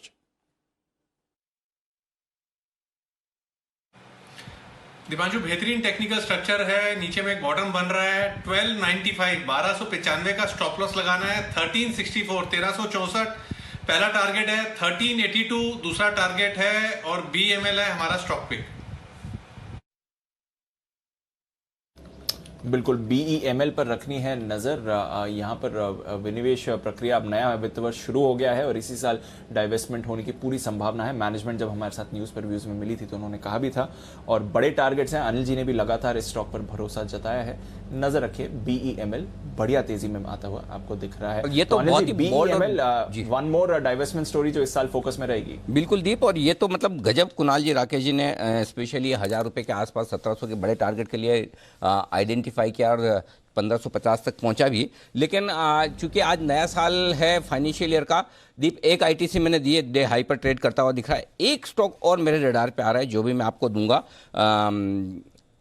वो भी इस साल के पिक के तौर पर। लेकिन उससे पहले जैन साहब आपको कुछ बेहतरीन पिक्स देना चाहते हैं इस साल के लिए इन्वेस्टमेंट के लिहाज से, तो जैन साहब की पिक्स भी आपके लिए आने की तैयारी में, तो जैन साहब से भी हम कुछ बेहतरीन पिक्स लेंगे और साथ ही एक पिक मेरी तरफ से भी आने की तैयारी में आपके लिए रहेगी। तो ITC तो सुबह हमने दिया स्टॉक ऑफ द ईयर, एक स्टॉक ऑफ द ईयर और आपके लिए आने की तैयारी में। जैन साहब आप तैयार है तो पहले मैं आपसे ले लेता हूं।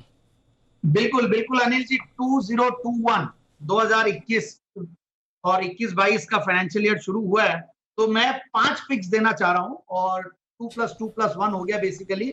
और ये पिक्स बेहतरीन जी। टेस्टी बाइट टेबल्स को 15,950 के टारगेट के लिए लीजिए, यानी कि 16,000 basically. Transport corporation of India, कल मैंने TCI एक्सप्रेस दिया था, ट्रांसपोर्ट कॉर्पोरेशन भी कुछ दिन पहले जैन साहब के जेम्स में दिया था। बहुत सस्ते वैल्यूएशन पे ये स्टॉक अवेलेबल है। 310 के टारगेट के लिए स्टॉक को ले आने वाले 6 से 9 महीने के लिए। और तीसरा स्टॉक है कोचिन शिपयार्ड। मुझे जहां तक याद है कल सेठी साहब ने भी दिया था। और PSU स्टॉक्स में मैं काफी बुलिश हूं और ये स्टॉक बहुत करेक्टेड लेवल्स पे है, बहुत बढ़िया लग रहा है। Risk reward ratio is very good, तो इस स्टॉक पे भी बिल्कुल ध्यान दें। और 430 के टारगेट के लिए आने वाले 3 से 6 महीने के लिए। GNFC जो कि मैं 150-60 के लेवल से रेकमेंड करते आ रहा हूं और जबरदस्त फंडामेंटल इंप्रूवमेंट और जबरदस्त कंपनी है, गुजरात बेस्ड। और मुझे लगता है 370 ये स्टॉक आराम से छुएगा जिस तरीके से एग्री स्टॉक्स परफॉर्म कर रहे हैं। और last but not the least, again agri related stock है स्वराज इंजन, एक महिंद्रा ग्रुप की कंपनी है, जबरदस्त कंपनी है एंड अंडर परफॉर्मर है इस साल में और risk reward ratio is excellent. Swaraj engine को लिया जाए 1530 के टारगेट के लिए।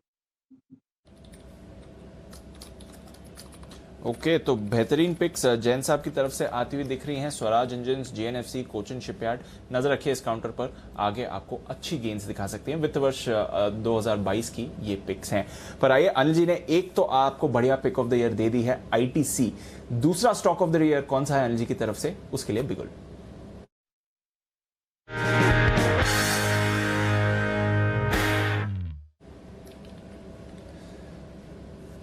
बताएं सर, कौन सा स्टॉक करेगा ITC को कॉम्प्लीमेंट? BPCL 440 वाला BPCL दीप, यहां पर भी आपको इस साल के लिए इस स्टॉक को खरीदना है। दीपम की तरफ से और वित्त मंत्री की तरफ से ऑलरेडी बयान आ चुका कि अप्रैल से लेकर सितंबर के बीच में इसका डाइवेस्टमेंट होगा, यानी कि अब से लेकर सितंबर तक। तो ये भी ठीक उसी तरह से ITC की तरह जब जब बाजार खराब हो अक्यूमुलेट करना है। 6 महीने का मिनिमम व्यू रखिए पहले डाइवेस्टमेंट के हिसाब से, और उसके बाद जब डाइवेस्टमेंट हो जाए तो फिर वैसे ये है ना, नई कंपनी होगी, कोई नया प्राइवेट प्लेयर होगा और उसके बाद इसकी रीरेटिंग वैसी होना तय है। तो BPCL पहली चीज मिनिमम 550 रुपए का टारगेट, मिनिमम है, ये मिनिमम है, मैक्सिमम नहीं। इसके अलावा आप 50 से 100 रुपए डिविडेंड और अलग से गिन लीजिए। ये डिविडेंड के अलावा के टारगेट बता रहा हूँ। 50 से 100 रुपए डिविडेंड भी आने की तैयारी में है। और चलिए आप 50 से 100 रुपए डिविडेंड गिन के करें तो 550 से 600 रुपए तक के टारगेट BPCL के लिए लेकर चलें। ये आपके लिए इस साल का स्टॉक है। इस स्टॉक में एक ही रिस्क है, वो मैं बता दूं, और रिस्क ये कि अगर किसी वजह से डाइवेस्टमेंट ना हो इस स्टॉक का, वैसे उसकी संभावना नहीं के बराबर है, कम है, क्योंकि सरकार जिस लेवल तक पहुंच चुकी है और जिस तरह से सरकार ने, दीपम ने कमर कस रखी है, ये लिटमस टेस्ट है पूरे डाइवेस्टमेंट प्रोग्राम का। तो BPCL को वो बेचेंगे भी, समय से भी बेचेंगे और अच्छे वैल्यूएशन पर भी बेचेंगे, और वो सब चीज़ करेंगे जिससे कि BPCL एक रोल मॉडल डाइवेस्टमेंट के लिए सामने बने सरकार के। तो उस लिहाज से होना तो तय है। फिर भी हमेशा देखिए, कभी भी किसी इवेंट की रिस्क वो रहती है, वो रिस्क आप हमेशा लेकर चलते हैं। बट उसके अलावा BPCL में वैल्यूएशंस के लिहाज से, भाव के लिहाज से कोई खास रिस्क नहीं है।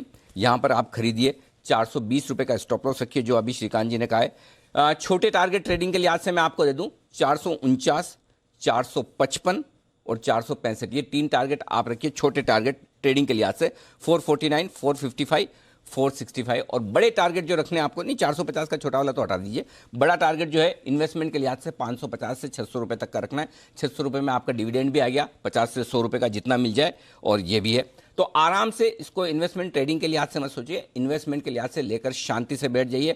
20-30% के रिटर्न आपको एक साल में आराम से हो सकता है, इससे ज़्यादा दे। जैसे जैसे स्टॉक का डाइवेस्टमेंट की तरफ आगे बढ़ेगा वैसे वैसे वैल्यूएशंस और भाव पर क्लैरिटी आती दिखेगी, वैसे वैसे आप और होल्ड करते हुए चलेंगे। तो ये स्टॉक है जो आपको इन्वेस्टमेंट के तौर पर आईटीसी और बीपीसीएल, ये 2 स्टॉक इस साल के लिए। जी दीप। क्लियर है सर। तो 2 बेहतरीन पिक्स, अनिल जी के कन्विक्शन आइडियाज और बड़े टारगेट्स के लिए खरीदारी करें। आईटीसी में अप टू 300 के टारगेट्स दिए, हालांकि अनिल जी ने कहा उसके ऊपर भी जा सकता है, और बीपीसीएल में अप टू 600 के टारगेट्स, यानी कि यहां से अगर आप देखें तो लगभग 40% की गेन तो आपको मिल ही जाएगी। आईटीसी बीपीसीएल यहां पर रखनी है नजर। पर आइए, बाजार बंद होने से पहले थोड़ी देर में अनिल जी से उनकी फाइनल स्ट्रैटेजी लेंगे। उससे पहले एक और बिगुल विश्वेश जी के लिए, विश्वेश के विशेष।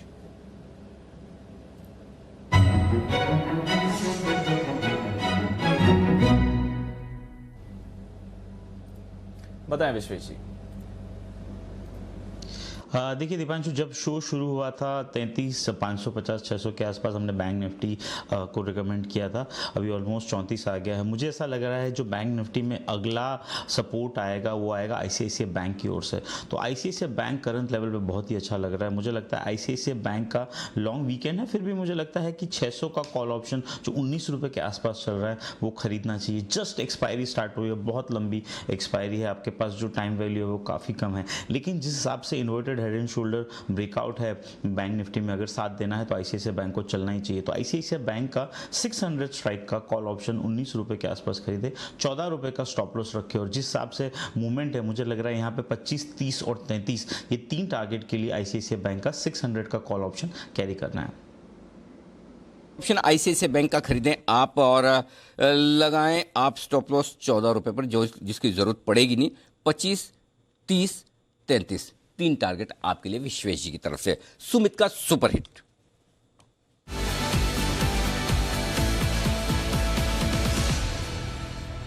सुमित जी, बिगुल की एक ही कंडीशन है, आपको स्टॉक जो देना होगा वो कैश मार्केट का, क्योंकि मार्क्सन्स अभी अभी आपने दिया 9% ऊपर, कर्नाटक बैंक अभी अभी आपने दिया 7% ऊपर, तो इसके साथ अब आपको हैट्रिक लगाना जरूरी है।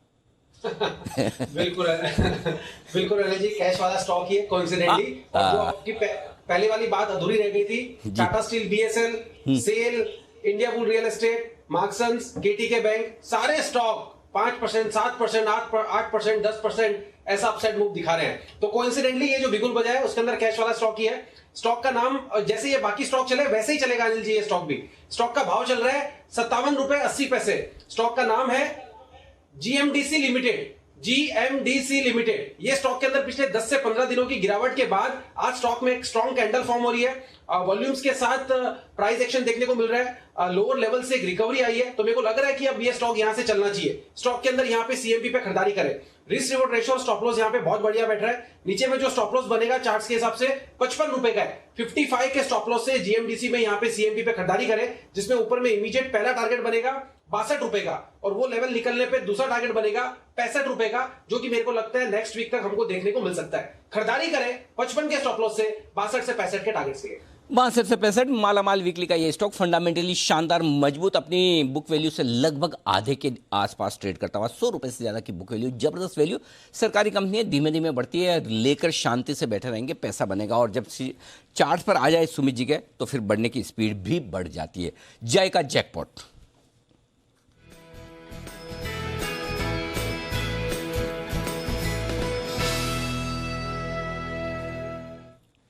बताएं जय। अनिल जी, बैंक निफ्टी तो तेजी से बढ़ रहा है और एक बैंकिंग स्टॉक रडार पर आ रहा है, और वो है फेडरल बैंक। अनिल जी, इसमें बहुत ही एक अच्छा ब्रेकआउट, इसमें भी एक clear inverse head and shoulders pattern form हुआ है, और इसका 80 के स्ट्राइक का कॉल ऑप्शन खरीद कर चलना है, जो करीब अभी 3.45 पे ट्रेड कर रहा है। इसको खरीदना है। 2.60 का एक स्टॉप लॉस रहेगा। टारगेट ऊपर में जो बन रहा है वो है 5 रुपए 40 पैसे का। दूसरा टारगेट बन रहा है 7 का। 5.40 एंड 7 ये 2 टारगेट्स के लिए फेडरल बैंक का 80 के स्ट्राइक का कॉल ऑप्शन खरीदना है। अनिल जी, दूसरी ये चीज़ है कि इनवर्स हेड एंड शोल्डर्स के पैटर्न के साथ ही साथ इसमें क्लियरली एक इंपल्सिव फॉल देखने मिल रहा है। तो मैं समझता हूँ कि लगभग 50% रिट्रेसमेंट हमें इस स्टॉक में देखने मिलेगा। सो लगभग 82 से लेके 85 तक के लेवल्स हमें आने वाले दिनों में देखने मिलेंगे। ओके, तो 82-85 के लेवल्स के लिए फेडरल बैंक हो रहा है तैयार। नजर रखिए इस काउंटर पर। एक और स्टॉक जहां पर हमारे गेस्ट की तरफ से रेगुलरली आपको अपडेट्स मिलते हैं कॉल्स के जरिए। पर आइए, आखिरी कुछ मिनट बाकी हैं बाजार के लिए। दमदार एक्शन वाले बाजार में क्या स्ट्रैटेजी बनाकर ले जानी चाहिए, चलते हैं अनिल जी के पास।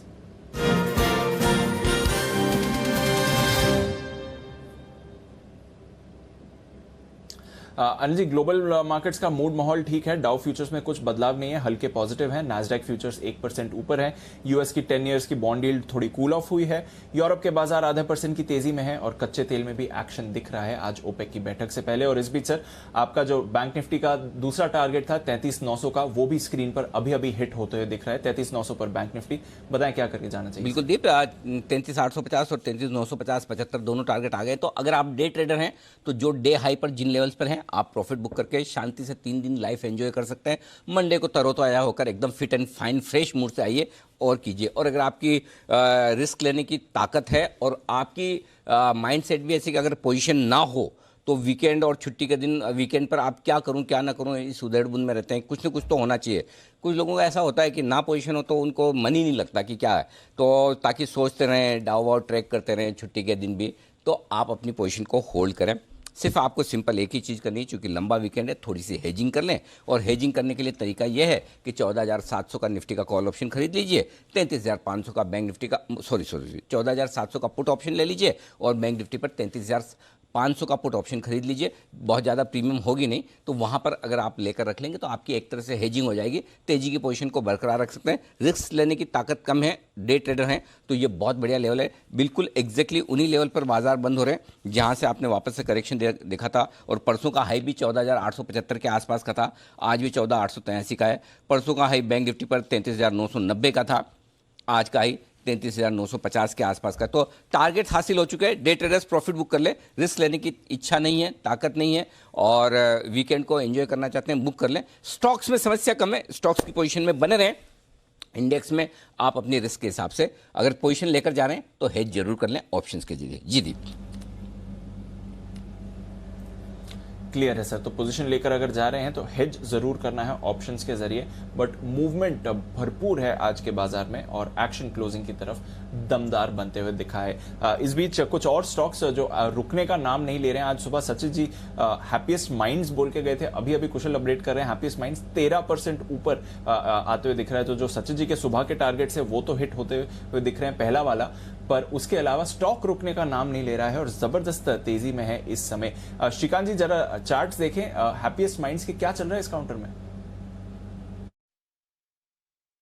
देखिए, वैसे यहाँ पे अगर जो तेजी बनी है वो उसमें हमेशा मैंने देखा है कि एक अच्छी रैली होती है, एक कंसोलिडेशन होता है और उसके बाद वापस तेजी बनती है। इस बार भी अगर आप देखें तो फॉर्मेशन कुछ वैसे ही है और एक 550 और 600 के दायरे में होने के बावजूद काफ़ी बड़ा टाइम निकालने के बाद उसने अच्छा एक ब्रेकआउट किया है। तो करंट लेवल से मुझे लगता है कि ये स्टॉक कम से कम 660 या 670 के इंपॉर्टेंट लेवल्स को आने वाले दिनों में हिट कर सकता है। वहाँ पे थोड़ा रुक सकता है, लेकिन यहाँ से जो लेवल्स आ रहे हैं वो तकरीबन 7-8% की ऊपर की तेजी अभी भी दिखा रहे हैं। तो करंट लेवल से भी इसे होल्ड करके चल सकते हैं। लाइफ लाइन यूज की थी फोन अ फ्रेंड के तौर पर सचिन जी ने हैप्पीएस्ट माइंड के लिए। उनका कि मुझे हैप्पीएस्ट माइंड लाइफ लाइन के तौर पर 595 के टारगेट के लिए देना है और देखिए आज कमाल करता हुआ दिख रहा है।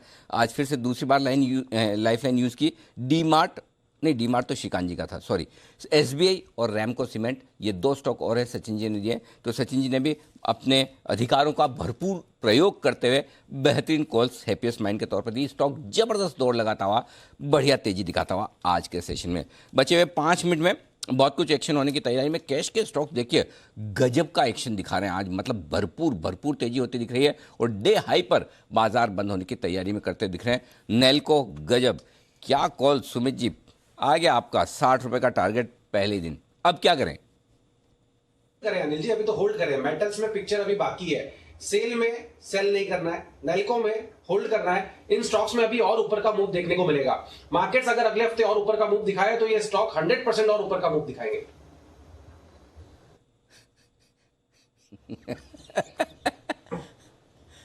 अरे सेल को सेल नहीं करना है, नेल्को को होल्ड करना है। और नेस्ले नेस्ले में तो अनिल जी ले है, तो उसको तो लेके ही काम करना है। ओके, नेस्ले को लेते रहे। लेकिन एक कॉल और बंसल जी, इसके लिए आपकी तारीफ करनी होगी। सुबह मुझे लगा कि बंसल जी आज गलत पड़ जाएंगे, ईमानदारी से बोल रहा हूँ, क्योंकि वो जब आइडिया की खबर आई ना तो खराब खबर थी कि इनके सब्सक्राइबर जुड़े नहीं, कम हुए। और आपने बोला कुछ डरने घबराने की ज़रूरत है नहीं, 8 रुपये 90 पैसे के नीचे जाएगा तो ही चिंता करनी है। और गया नहीं है, देखिए 8-9% ऊपर है। बंसल जी ये कमाल कैसे किया आपने, ये जरा बताइए हमें।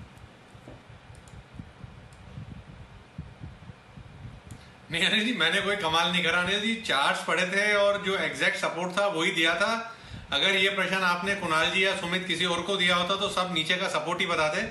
तो एग्जैक्ट अनिल जी सपोर्ट पे भरोसा रख के मैंने सपोर्ट लेवल शेयर करा था और वैसे ही वो अनिल जी सपोर्ट टूटा नहीं। अच्छा, तो कमाल मैंने किया सही सवाल आपसे पूछकर, कुणाल जी और राकेश जी को पूछता तो भी ये जवाब मिला, तो फिर कमाल मेरा हुआ। किसी ने तो कमाल किया ना, तभी तो 8-9% आइडिया ऊपर है। तो आइडिया बड़े दिनों बाद डबल डिजिट में 10 रुपये के ऊपर निकलता हुआ फाइनली आज ये है मजबूती वाला स्टॉक। एक और स्टॉक जो बढ़िया मजबूत में है, श्रीकांत जी जरा इसके चार्ट देखिए, अदानी एंटरप्राइजेस 7% मजबूत। ये मतलब कब 100 रुपये चल जाता पता ही नहीं चलता। आज फिर से देखिए 1100 के पार निकलता हुआ 72 रुपये ऊपर है। क्या बात है, बताइए इसके चार्ट्स। बिल्कुल अनिल जी, इनफैक्ट पूरे अडानी ग्रुप में अगर आप देखें तो ऐसी तेजी बनी है कि वो देखते ही बनती है और वो लाइक एक्सेप्शनल है। लेकिन सबसे बढ़िया बात यह है कि जो एक कंसोलिडेशन होता है हमेशा किसी एक ट्रेंडिंग स्टॉक में, वो अभी इसने जस्ट कंप्लीट किया है और उसके बाद वापस इसने ऑल टाइम हाई में एंटर किया है। तो उसके जो ऑल टाइम हाईज थे वो थे 1090-95 के करीब के थे और अभी उसके ऊपर अगर ये कॉन्फिडेंटली ट्रेड कर रहा है तो मुझे लगता है कि वापस इसके जो अगले पड़ाव के जो लेवल्स रहेंगे वो रहेंगे 1190 से लेकर 1200 के। तो करंट लेवल से भी मुझे लगता है कि बिल्कुल इसे लॉन्ग रखें और कोई भी करेक्शन अगर आता है तो मुझे लगता है कि 1080 के करीब ये रुक सकता है। तो 1070 का स्टॉप लॉस रखें और 1200-1250 के टारगेट्स के लिए करंट लेवल से भी इसे लॉन्ग करके चल सकते हैं। ओके, 1200-1250 के टारगेट्स आपको अदानी एंटरप्राइजेस में आते हुए दिख सकते हैं। नजर रखिए इस काउंटर पर। दमदार एक्शन वाला हफ्ता रहा है ये बाजार के लिए। छोटा ही हफ्ता था, सिर्फ 3 ट्रेडिंग सेशंस पर बढ़िया तेजी आपको आती हुई दिखी है। एक्चुअली पिछले हफ्ते के क्लोजिंग से ही तेजी शुरू हुई थी। एक कल डिप जरूर आते हुए दिखा, पर वहां से शानदार रिकवरी आज के मार्केट्स में। ढेरों स्टॉक्स हैं जिन्होंने आज पार्टिसिपेट करा है। आज दिन था मेटल शेयर्स का। JSW steel, Hindalco, Tata steel top 3 gainers आपके लिए निफ्टी पे। जेएसडब्ल्यू स्टील ऑलमोस्ट 8% ऊपर गया है। हिंडाल्को और टाटा स्टील में भी बढ़िया तेजी। अदानी पोर्ट्स पर अच्छा एक्शन। बैंक से शानदार सपोर्ट मिलता हुआ IndusInd bank, Kotak bank, ICICI, Axis, SBI, इन सभी काउंटर्स में आपने खरीदारी आती हुई देखी है। ऑटो सेल्स के आंकड़े अनुमान से बेहतर रहे हैं ज्यादातर और वहां पर भी आपको बढ़िया एक्शन दिखा है। हीरो मोटो, एमएनएम, बजाज, टाटा मोटर्स, मारुति पर भी थोड़ा पॉजिटिव एक्शन बनते हुए। बीपीसीएल अनिल जी की pick of the year, stock of the year माफ कीजिएगा, 2% ऊपर और यहां से बढ़िया तेजी के लिए हो रहा है तैयार। यूपीएल मोमेंटम बरकरार है। आईटी स्टॉक्स में भी आज बाउंस बैक दिखा, वहां से भी अच्छा पार्टिसिपेशन। सिर्फ कुछ स्टॉक्स हैं जो नीचे रहे। एचयूएल, नेस्ले थोड़ी मुनाफा वसूली यहां पर। एचडीएफसी लाइफ हल्का सा प्रेशर और टीसीएस माइनर दबाव इस पर। एचडीएफसी बैंक ने आज बिल्कुल पार्टिसिपेट नहीं किया है। वायदा कारोबार की बात करें, ढेरों और स्टॉक्स जो एक्शन में आते हुए दिखे और यहां पर भी मेटल स्टॉक्स में ही तेजी का माहौल था। नैल्को, सुबह इसके बारे में बात कर रहे थे, 9% ऊपर ये काउंटर आपको आते हुए दिखा है। जेएसपीएल शानदार खरीदारी इस काउंटर में भी आपको दिखी है। पीएसयू स्टॉक्स में जबरदस्त एक्शन था। बीएचईएल, सेल अच्छी खरीदारी यहां पर। कॉनकॉर बढ़िया मोमेंटम इस काउंटर पर भी दिखा। मिड कैप बैंक्स में भी अच्छा एक्शन। आईडीएफसी फर्स्ट, फेडरल, बंधन बैंक, इन सभी काउंटर्स में अच्छी तेजी।